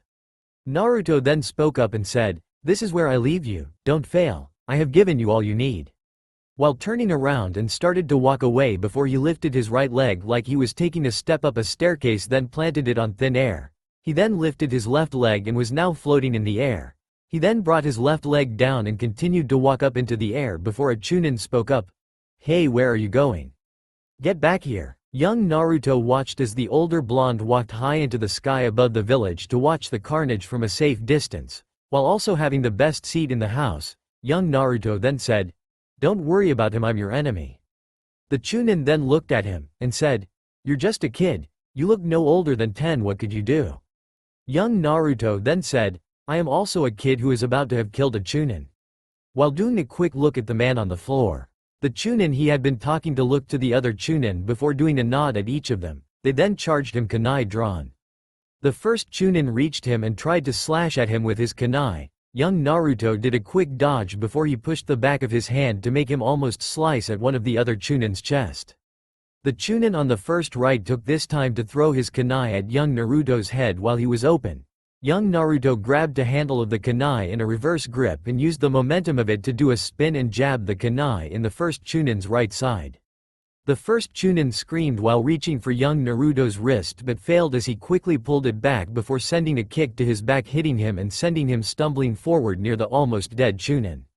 The two other chunin charged young Naruto, the one on his left reaching in his shinobi pouch on his hip and pulling out shuriken before throwing them at young Naruto. The one on his right going through hand signs before blowing out a stream of fire, setting the kunai on fire. Young Naruto went through some hand signs of his own, making an earth wall rise out of the ground. The chunin ran on either side of the wall to see a young Naruto looking at each of them. They jumped at their respected chunin, going into a taijutsu bout with each. The young Naruto with the chunin that threw the shuriken, threw a punch at the man's chest only for it to get blocked, then for the chunin to throw his counter at young Naruto's face. Young Naruto ducked and went for a leg sweep, causing the chunin to do a little jump. Young Naruto used this time to grab one of his kunai and throw it at the chunin in the air. The chunin used a kawarimi with a piece of rubble nearby to dodge the kunai. The kunai bounced off the piece of rubble.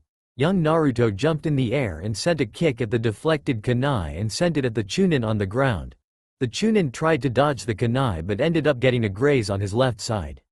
The young Naruto then disappeared, revealing him to be the clone, but not before seeing the chunin pull out a scroll and have a puff of smoke appear, revealing a giant shuriken. The other young Naruto was in a taijutsu bout like the shadow clone was. He sent a kick at the chunin's chest only for him to block it by crossing his arms over his chest.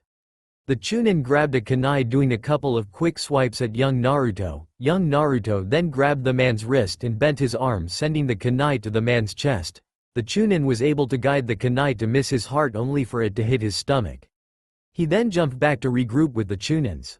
The chunin with the large shuriken threw it at young Naruto with a shout of, "I'm ending this here." As it was about to hit him, young Naruto leaned back into his left and dodged the massive shuriken.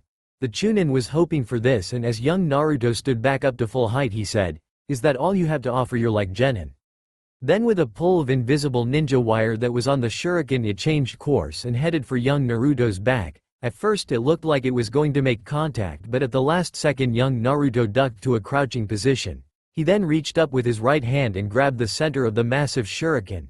He then spun around while grabbing the ninja wire attached to the Chunin's wrist and stood while yanking at the wire, causing the Chunin to fly forward towards young Naruto. Young Naruto then did another spin and drove one of the sides of the shuriken into the Chunin chest. He then dropped the body of the Chunin on the floor. Young Naruto looked over to the other Chunin and saw that behind him the other two Chunin were gone, which meant they went to get healed up and help would arrive soon. The last Chunin was looking at young Naruto like he was familiar, but he couldn't place it. Young Naruto took one of his new kunai out and threw it right next to the Chunin's head. The Chunin was about to speak up with a taunt saying he missed, only for young Naruto to disappear in an orange blur and appear behind the Chunin in the air. Grabbing his kunai in his left hand and having a Rasengan in his right hand, he then slammed it down into the Chunin's back, making him fall to the ground yelling in pain. Once the Rasengan was expelled, young Naruto took his kunai and plunged it into the back of the head of the Chunin, killing him. Looking around at the destroyed square, young Naruto could see other shinobi arriving and staying at the edge of the square on the rooftops. Young Naruto then saw the aged Hokage arrive with an escort of Anbu behind him. Young Naruto started walking towards the Hokage. He caught the Hokage's eyes and the Hokage yelled, "It's the Kyuubi."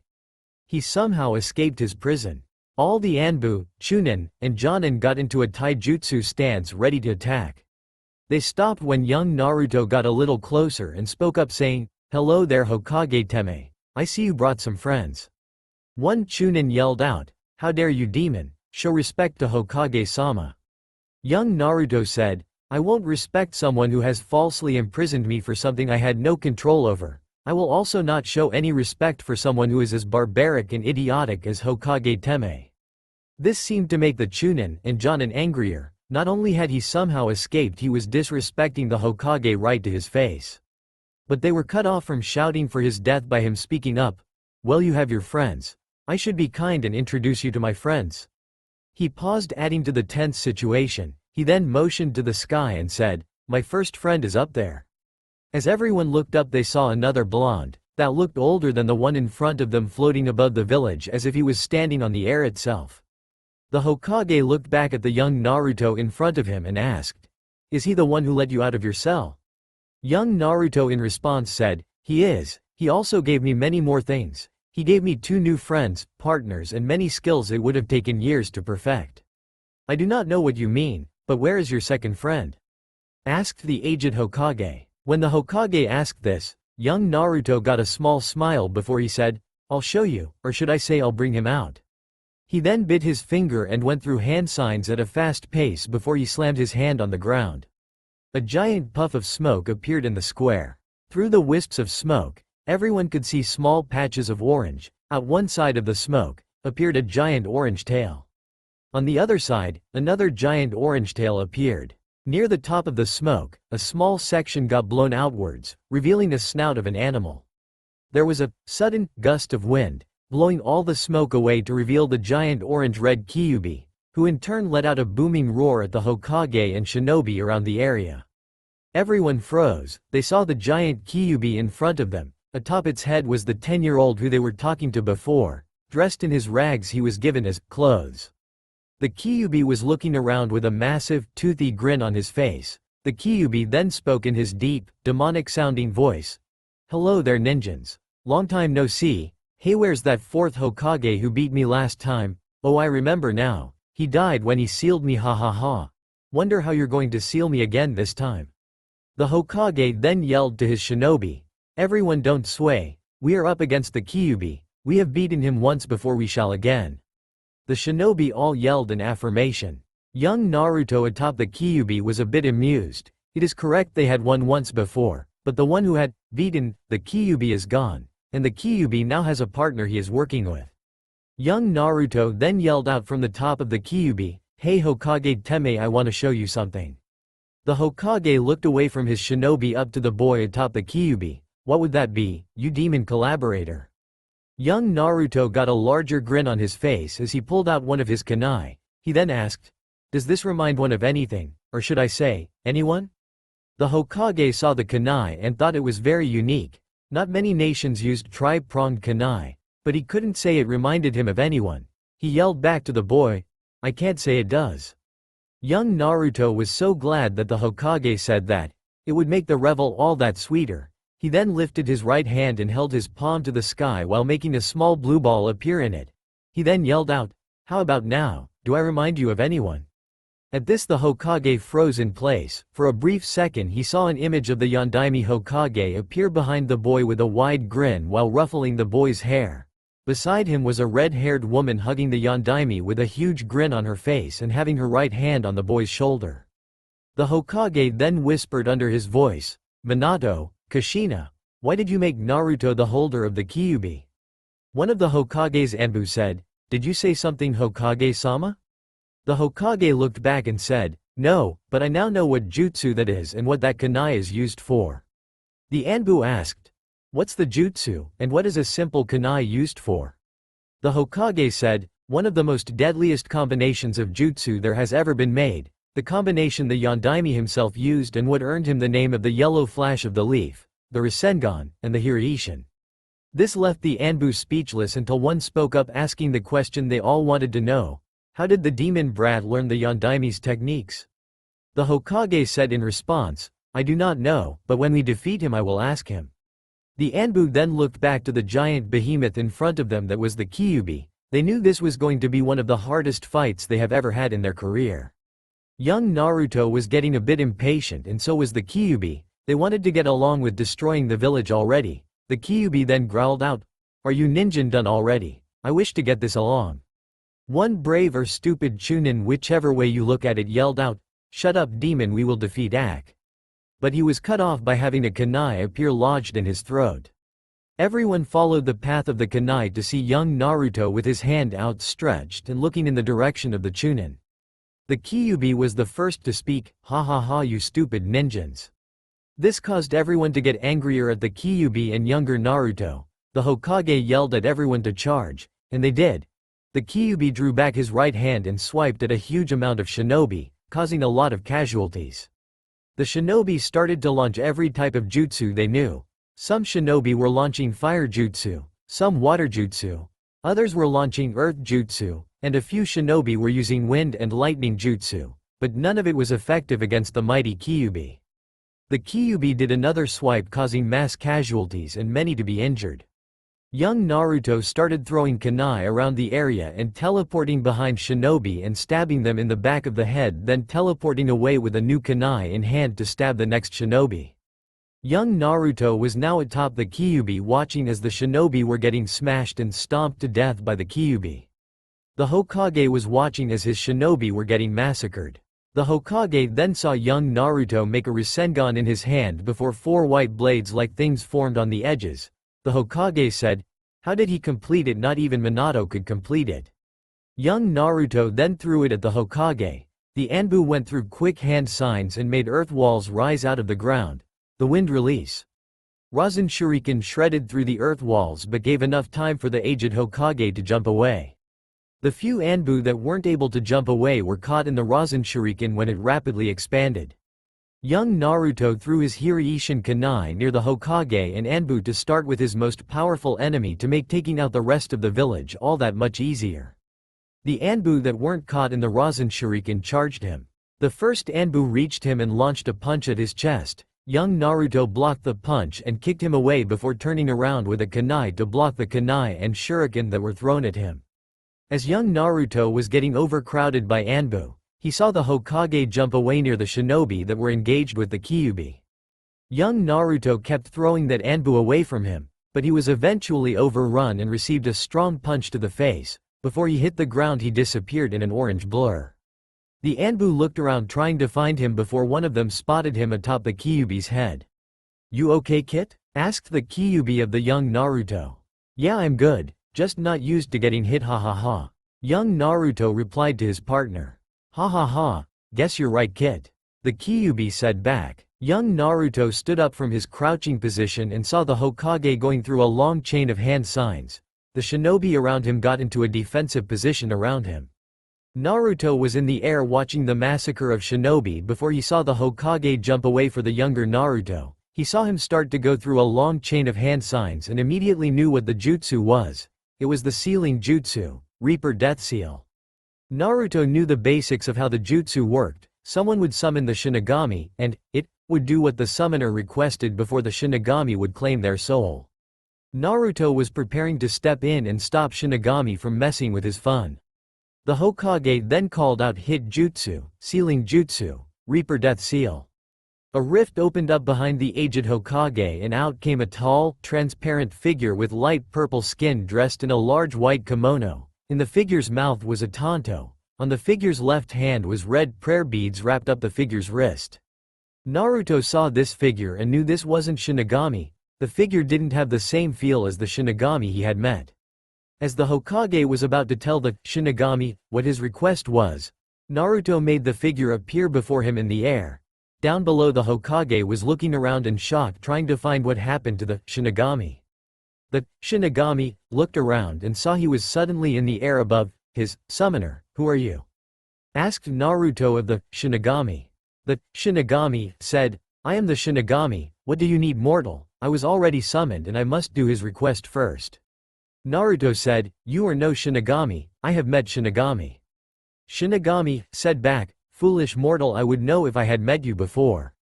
Naruto narrowed his eyes at the figure before saying, "You never answered my question. Who are you?" Shinigami, now mad that a mortal was during him, said, "I normally don't kill foolish ninjas for no reason, but I think I can make an exception." He then started to reach for Naruto's chest in a motion to attempt to grab his soul. Naruto knew what this false Shinigami was trying to do. He quickly grabbed his wrist, stopping him in his tracks. He then asked, "How can you grab me? No one can grab me in this form." Naruto said, No one can grab you except a person who is more powerful than you, and or in a position of a higher power." Shinigami said in anger, "No one is more powerful than me other than Yami-sama and Kami-sama." Naruto gave a little chuckle before he said, But who is more powerful than Kami? Who does she answer to?" Shinigami then said, "She answers to no one. She has the highest position possible on the Council of the Gods." Naruto was now getting a little annoyed. With an eye roll he asked, "Who or what has the potential to have Kami answer to them and bow at their feet?" Shinigami narrowed his eyes before saying, "That would be the one who sits away from most talks and debates of the gods." Naruto had a growing grin on his face before he said, Yes, that is what I was meant to do. Meant to listen and keep the kiddies in order. Sounded boring, so I left." Shinigami listened to Naruto say this, then gave a little scoff, then said, "As if someone like you could in that position of power." Naruto was starting to not like this false Shinigami. He narrowed his eyes and growled out, "I may not like my position and my supposed duty, but I will enforce my will if I have to. Do I make myself clear?" Shinigami realized if what he said was true, he would be in for an earful, if not from Kami then certainly from the real Shinigami. He thought about it and realized he can't just take this stranger's word for it, so he asked, "If what you say is true, then can you give me some sort of proof?" Naruto thought about what he could use as a form of proof. He then got a fun and cheeky idea. He said to Shinigami, "Okay, sure, I can give proof." He then reached forward and touched the top of Shinigami's head. He showed him the first 5 or so minutes of his first interaction with Kami, Yami, and Shinigami. He also showed the interaction from their point of view. When Shinigami got the sudden influx of memories, he winced a little before saying, "I deeply apologize, Naruto-sama, I didn't know." With a small bow of his head. Naruto got a small grin again before he said, "That is alright, if you ever see me again just don't mess with my fun, okay?" Shinigami said, "Hi, Naruto-sama, is that all I can do for you?" Naruto gave a little thought into the question before he said, "Actually, you can leave this world and carry on with your duty. Oh, and don't tell Shinny-chan I'm here, okay?" Shinigami gave another quick nod and said, "Of course, Naruto-sama." Shinigami then left via a portal, leaving Naruto to continue to watch the village being destroyed. Looking down, he saw this world's Naruto teleporting around using the Hiraishin. He was making quick work of the Chunin and Jonin. He even had some Anbu kills. The Kyuubi was massacring the shinobi just like his partner. The shinobi's attacks seemed to not affect the Kyuubi. The Hokage was still looking around trying to find the Shinigami, who he thought he would use to seal the Kyuubi again, then give him his soul. Naruto was watching the aged Hokage and his Anbu look around trying to find the Shinigami, and gave a little chuckle at the fact he had taken away the Hokage's last resort. Naruto then decided to mess with the Hokage. He quickly teleported in front of the Anbu and the Hokage. Down with the Hokage, he had ordered his Anbu to keep up their guards and look around for the Shinigami. Then suddenly the blonde that was in the sky appeared before them, seemingly with no defenses raised or weapons on his person. The Hokage then said, "You." Naruto gave another chuckle before saying, "Yes, me." While flailing his arms in a way like he was frightened. Toby behavior lol. The Hokage, mad at being mocked by this stranger, yelled, "Anbu, this is the one who let the Kyuubi free." At this, all the Anbu looked at Naruto and seemed to get even more into battle mode. Naruto decided to not fight as he was in no mode right now, so instead, he made all the Anbu unable to move along with the Hokage. When Naruto started walking over to the Anbu and Hokage, they found themselves unable to move. As Naruto kept walking towards them, the Anbu and Hokage struggled to get free from their invisible bindings.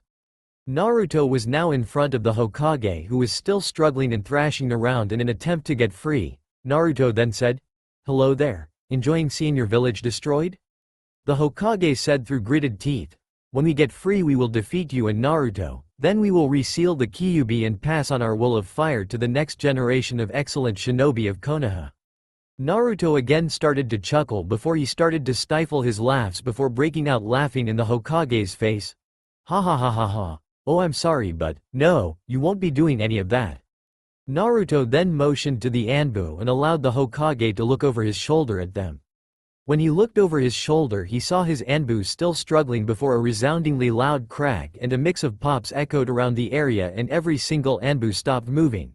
Naruto then let their bodies go and they fell limply to the ground with a thud. The Hokage, not seeing this stranger perform any hand signs or call out a jutsu to kill over 20 or so Anbu, was now scared of what else he could do. The Hokage asked, "What did you do to them?" Naruto returned his question with a light chuckle. He then said, "Oh, just snapped all their necks at once." The Hokage started sweating when he said this, but he steeled his nerves before asking, "Why are you doing this?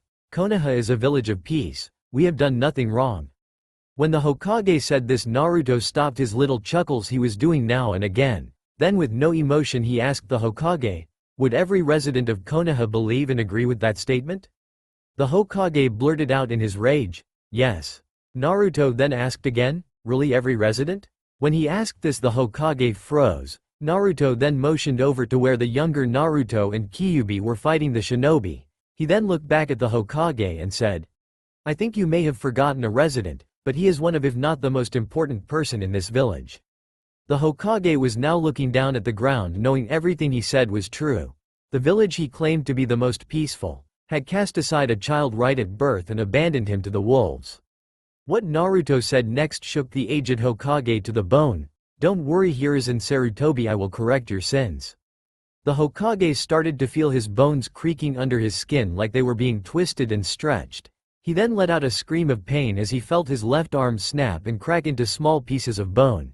It now was more like a blob of muscle with shards of bone in it instead of bones with muscles on top. The Hokage let out another scream when he felt his right arm shatter as his left arm had. When the Hokage's legs shattered, he fell to the floor squirming around in pain. Naruto then reached down and grabbed the Hokage by his neck and brought him eye level with himself. Naruto stared the Hokage in the eyes while he was squirming in pain and said, "Well, I think that's a start." He then started walking over to the younger Naruto. When he reached the younger Naruto, he saw him stab a kunai through one of the last shinobi's head. Once he pulled his kunai free, he turned around and saw the older Naruto with the aged Hokage in his grasp by his neck. All the shinobi that were heavily injured but not yet dead watched as the taller blonde tossed the Hokage on the ground, who once again screamed in pain as his broken limbs flopped around. Young Naruto then asked, "What are you going to do to him?"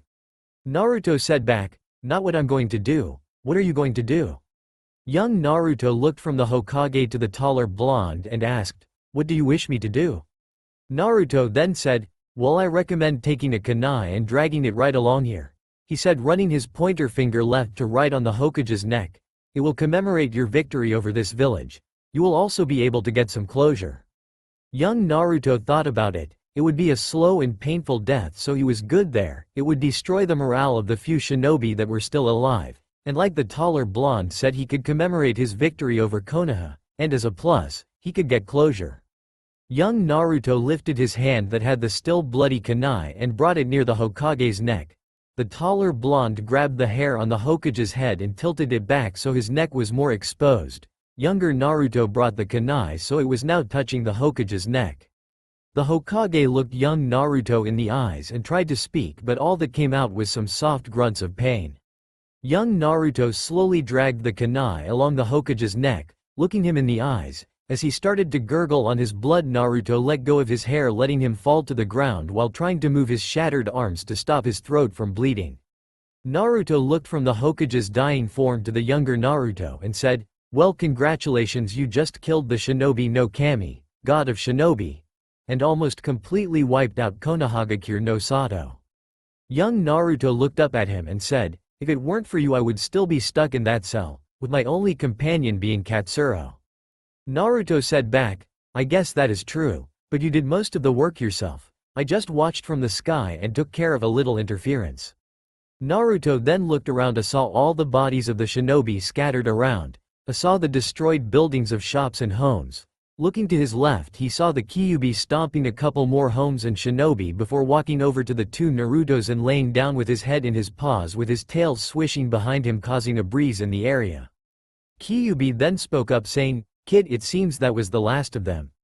Young Naruto then looked around and said, "It would seem so." He finished saying that by looking over to the taller blonde and asked, "What will you do now?"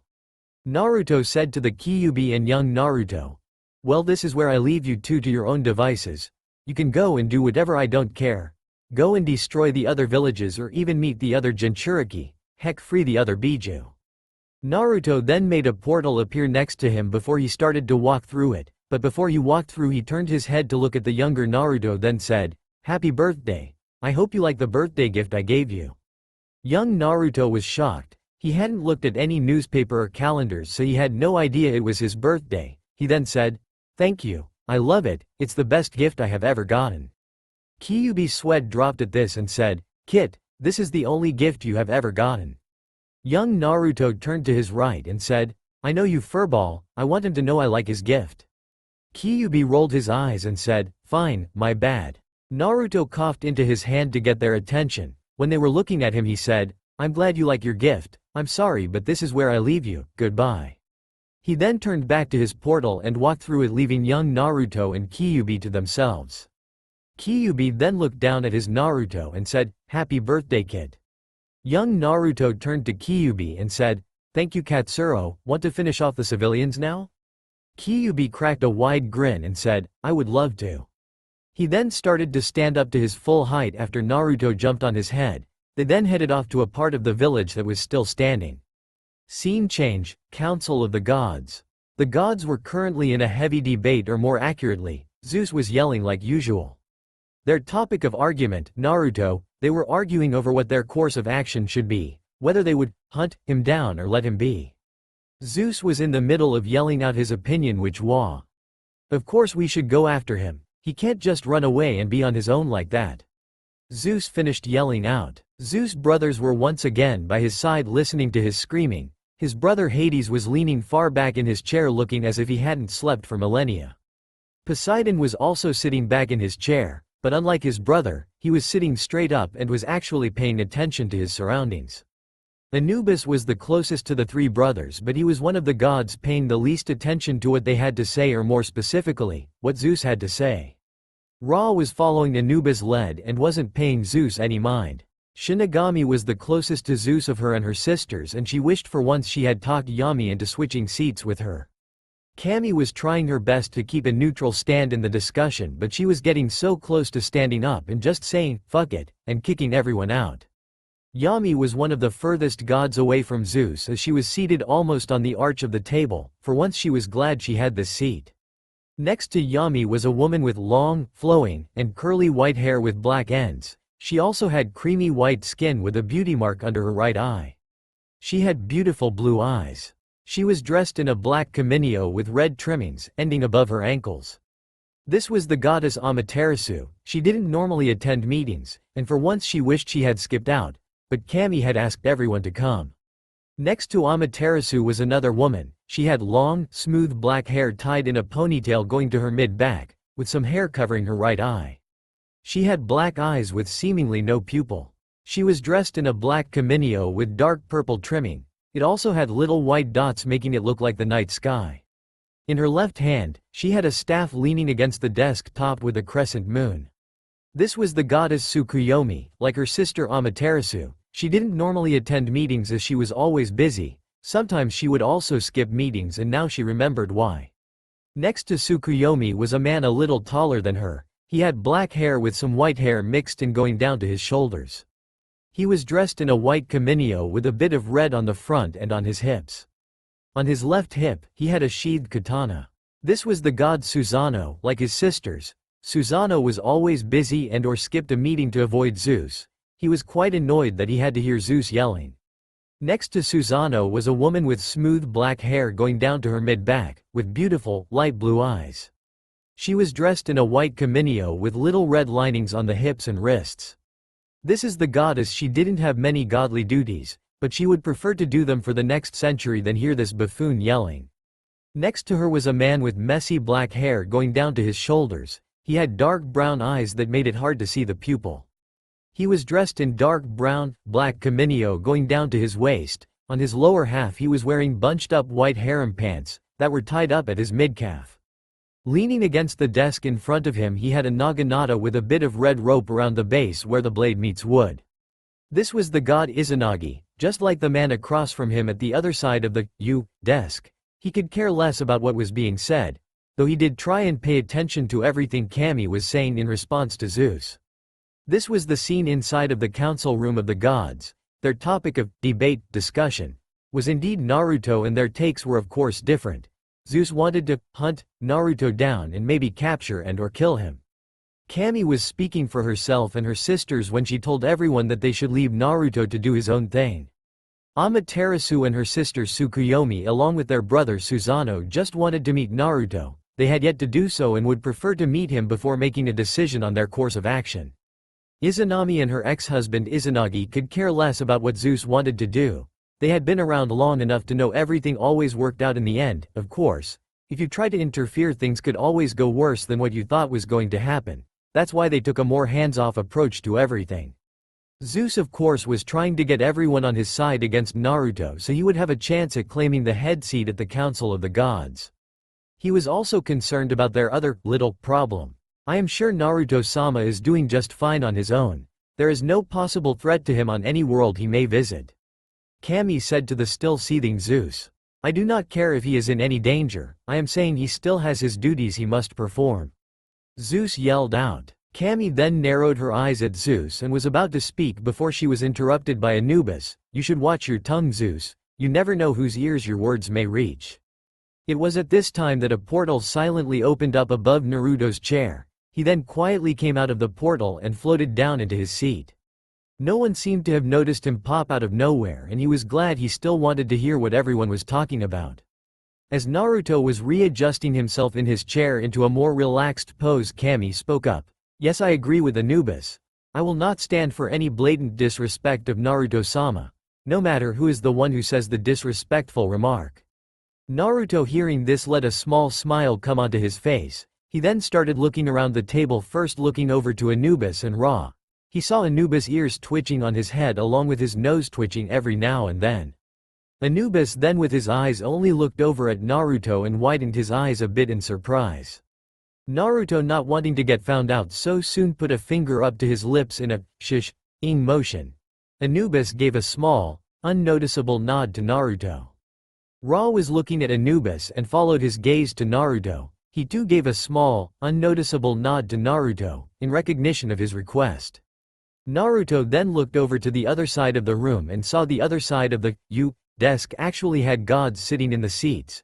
He gave them a quick once-over before looking back to the goddess next to Yami. He then noticed she was looking at him with only her eyes. He then saw that small smile graced her lips before she gave him a little wink and went back to looking over at Zeus. Zeus was in the middle of a bit more shouting before Naruto got bored and coughed into his hand, getting the attention of the other gods in the room. As everyone turned to Naruto, he looked around and made sure he had all their attention before he said, "Well, hello everyone. How did you do without me? Miss me?" Kami was the first to speak up, saying, "I'm sure everyone is glad you're back, Naruto-sama." Zeus then spoke up, "Not everyone." Naruto put a mock hurt expression on and said with fake hurt, "Ah, don't be so mean, Zeus. I just heard you yelling about how you wanted to be back. No need to be all bashful now."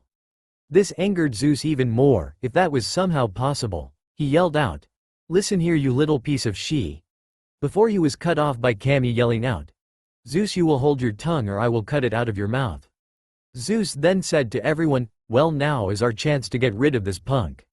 Naruto looked over everyone that was in the room before looking over to Zeus and giving a little chuckle. "Oh Zeus, you would need a lot more help to take me out." Zeus then stared at Naruto, trying to intimidate him before he said, "You're just some brat who got lucky and ascended to godhood. I bet you're not even that powerful." Naruto said back, "And you got lucky too. Your mother hid you from your hungry father if I remember correctly." "You will not speak of my mother," Zeus yelled out. Naruto then mocked Zeus by saying, "Ooh, think I found a sore spot. Zeus is a mama's boy. Well, I guess you would be with a father who eats his children." Zeus then made a move to stand up while saying, "I said to not talk abo," before he lost his voice, just lost it. He was still in the middle of his yelling but no sound was coming out. Zeus' brothers looked at him concerned as they had never heard silence with Zeus around. Everyone on the right side of the table from where Naruto was let out a soft sigh of relief. Yami then said to Naruto, "Naruto-sama, you're a lifesaver. I think my ears would have started to bleed if he kept on yelling like that." While she looked over her shoulder and around her seat to look at Naruto. Izanagi then let out a chuckle of his own before saying, "Yes, I feel we all would have derived into screaming at each other with no clue what any of us were saying, like a troop of screaming baboons." Kami then groaned and said, "I would hate for us all to turn into Zeus." At this remark, Zeus had realized what happened and had stopped his muted screaming. Naruto then looked over at Zeus before he Moschinu'd over to him. Zeus then tasted out if he could talk by saying, "Ah."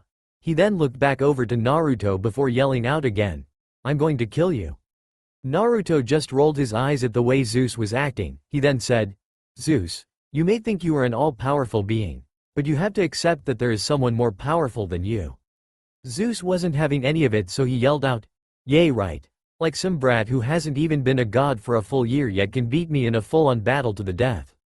Naruto then dropped his smug look, making his face an emotionless mask.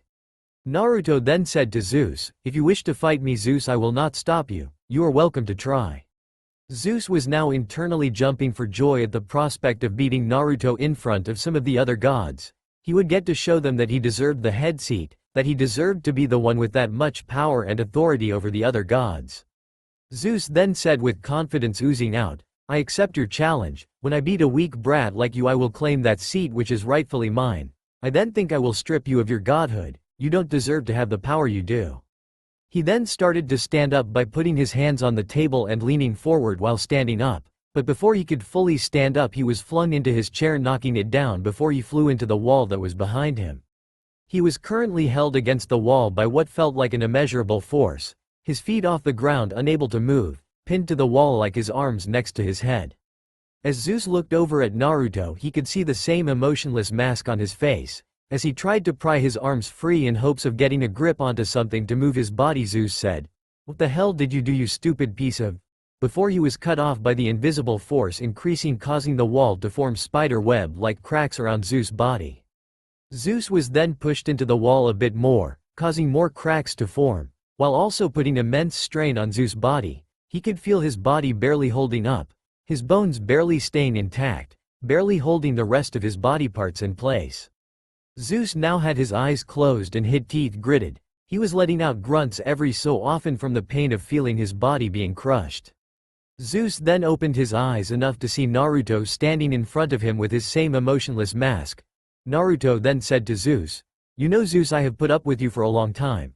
I let you open your mouth to speak and all that comes out is complaint, nagging, and insults towards me. I know you don't like me, you don't even know me, but let me tell you something about me. I will not stand for the blatant disrespect from you, am I clear?" Zeus grunted in response before he gathered enough strength to open his lips just enough to spit at Naruto. The spit never reached Naruto as it froze mid-air about a foot in front of his face. The glob of spit was in the air floating and changing shape like it had not gravity applied to it. The spit that changed directions landing on Zeus' face. He let out a grunt of disgust before once again opening his eyes to look at Naruto, which he had closed to avoid getting his own spit in his eyes. As Naruto was looking at Zeus like he was nothing more than an ant under a microscope, Zeus was getting an uneasy feeling in his stomach. The kind you get right before something bad happens. The tight sinking feeling in Zeus' lower abdomen was all he could think about, and the blank stare he was getting from Naruto. Naruto then spoke up saying, "Right when I was talking about your disrespectful attitude you tried to spit in my face. I guess I need to show you and the others an example of why to not piss me off. 'Cause Zeus, you just pissed me off." Zeus then felt the force that was keeping him pinned to the wall increase. He felt his bones crack under the pressure. He felt his lungs let out all of the air in themselves. He felt the wall he was pinned to about to give way, but it was just barely holding. Zeus was now letting out more and more grunts of pain as the pressure kept increasing more and more. He and everyone else in the room then heard a snap before Zeus let out a scream of pain, using what little air he had. Everyone then heard 205 more snaps and cracks fill their ears. When every bone in Zeus' body was broken, he fell to the floor in a heap and with a grunt. Naruto then turned around and looked at Zeus' brothers and told them, "Pick up your sad excuse of a brother and take him to your homeworld, you three are dismissed." Hades then looked over to Poseidon, who gave a small nod before he started to stand. As Poseidon and Hades grabbed Zeus, standing him up on his disfigured legs, they heard Naruto say, "Before you leave, I hope you have got my message that I will not stand for any disrespect from any of you. No go." As he finished saying that, a portal opened up behind them and they stepped through, leaving behind the Council of the Gods. Naruto then turned around and walked back to his seat before he slumped back in his seat, letting out a sigh that on the surface seemed to be from exhaustion. Looking around, Naruto could see all the faces of everyone in the room looking at him, not with disgust or fear, but just looking to see what he would do or say next. They knew Zeus wouldn't die from his injuries, and even if he did, they all wouldn't miss him. Yami then spoke up and said, "Wow, Naruto-sama, I didn't know you knew how to torture someone so well. You inflicted pain on Zeus while also inflicting fear into his heart." Naruto gave a light chuckle before saying, "Why, thank you, Yami. I do hope he and you all have learned a little something today." Kami spoke up and said, "I think we all have, Naruto-sama." Naruto gave her a little nod acknowledging he heard her before he said, "Well, with that out of the way, what was the other little issue?" "Well, while you were away, Naruto-sama, an ex-god escaped his eternal prison, bringing along some of his underlings. We suspect he is headed to one of our worlds to collect the Biju till he is powerful enough to challenge us," Shinigami said in her ever-emotionless voice. Kami spoke up next. "His name is Danuja. He was once one of the more powerful of his gods. That was before he got greedy and tried to take up the very seat you sit in now, Naruto-sama." Naruto then said, "I assume you all took care of him and then imprisoned him and his lackeys." "That is correct, Naruto-sama," said Kami in return. "We stripped much of his power away, but he is still very powerful. We ask you, Naruto-sama, to please hunt him down, and if you wish to serve as judge, jury, and executioner when you come across him." Naruto then looked up at the fully marble ceiling. He closed his eyes, taking on a thinking pose. "I don't see anything wrong with that. Do you know which of the many worlds he went to?" Naruto said, looking back to Kami. Kami then said in response, "We aren't entirely sure, Naruto-sama, but we are sure you will be able to find him and stop his plan." Naruto then stared at Kami for a few seconds before saying, "Alright, I found him. Wasn't that hard to find?" Kami seemed a little surprised at this before she regained her composure before saying, "When will you leave, Naruto-sama?" Naruto quickly responded by saying, "Why wait? I think I'll leave now." Yami then said in a weaning tone, "But you just got here, Naruto-sama." Kami then said to her sister, "Yami, if Naruto-sama wants to leave right now, he has every right to." Yami said back, "I know, but I just don't want him to." Kami gave a small laugh before saying, "I know, Yami. Naruto-sama, before you go, what did you do while you were away?" Naruto then looked over the three sisters and then also looked to his right to see they too wanted to know. "Well, of course I went hopping from world to world. If the world was inherently evil or if they were mean or harmful to that world's version of me, whether male or female, I would give that version of me the power to destroy all they hated in the world, and once they were done I would consume the whole universe before making a new one in its place. Or if that world's version of me had died due to the village's mistreatment of them, I would just consume the world outright, making a new one in its place. To say the other gods were shocked would be an understatement. They couldn't believe he did that to whole universes. They just had one question, which Kami asked: how many universes did you visit? Naruto gave them all a once-over before saying, I had visited 153 total universes, 23 of which that version of me had died, 67 of the world a version of me was neglected or disowned from the village, 34 versions of me turned down my offers to get back at the village, 29 of them are still going around destroying their world. Some of the worlds are still reforming, some have just spawned human life, and others are in the time of the Sage of Six Paths.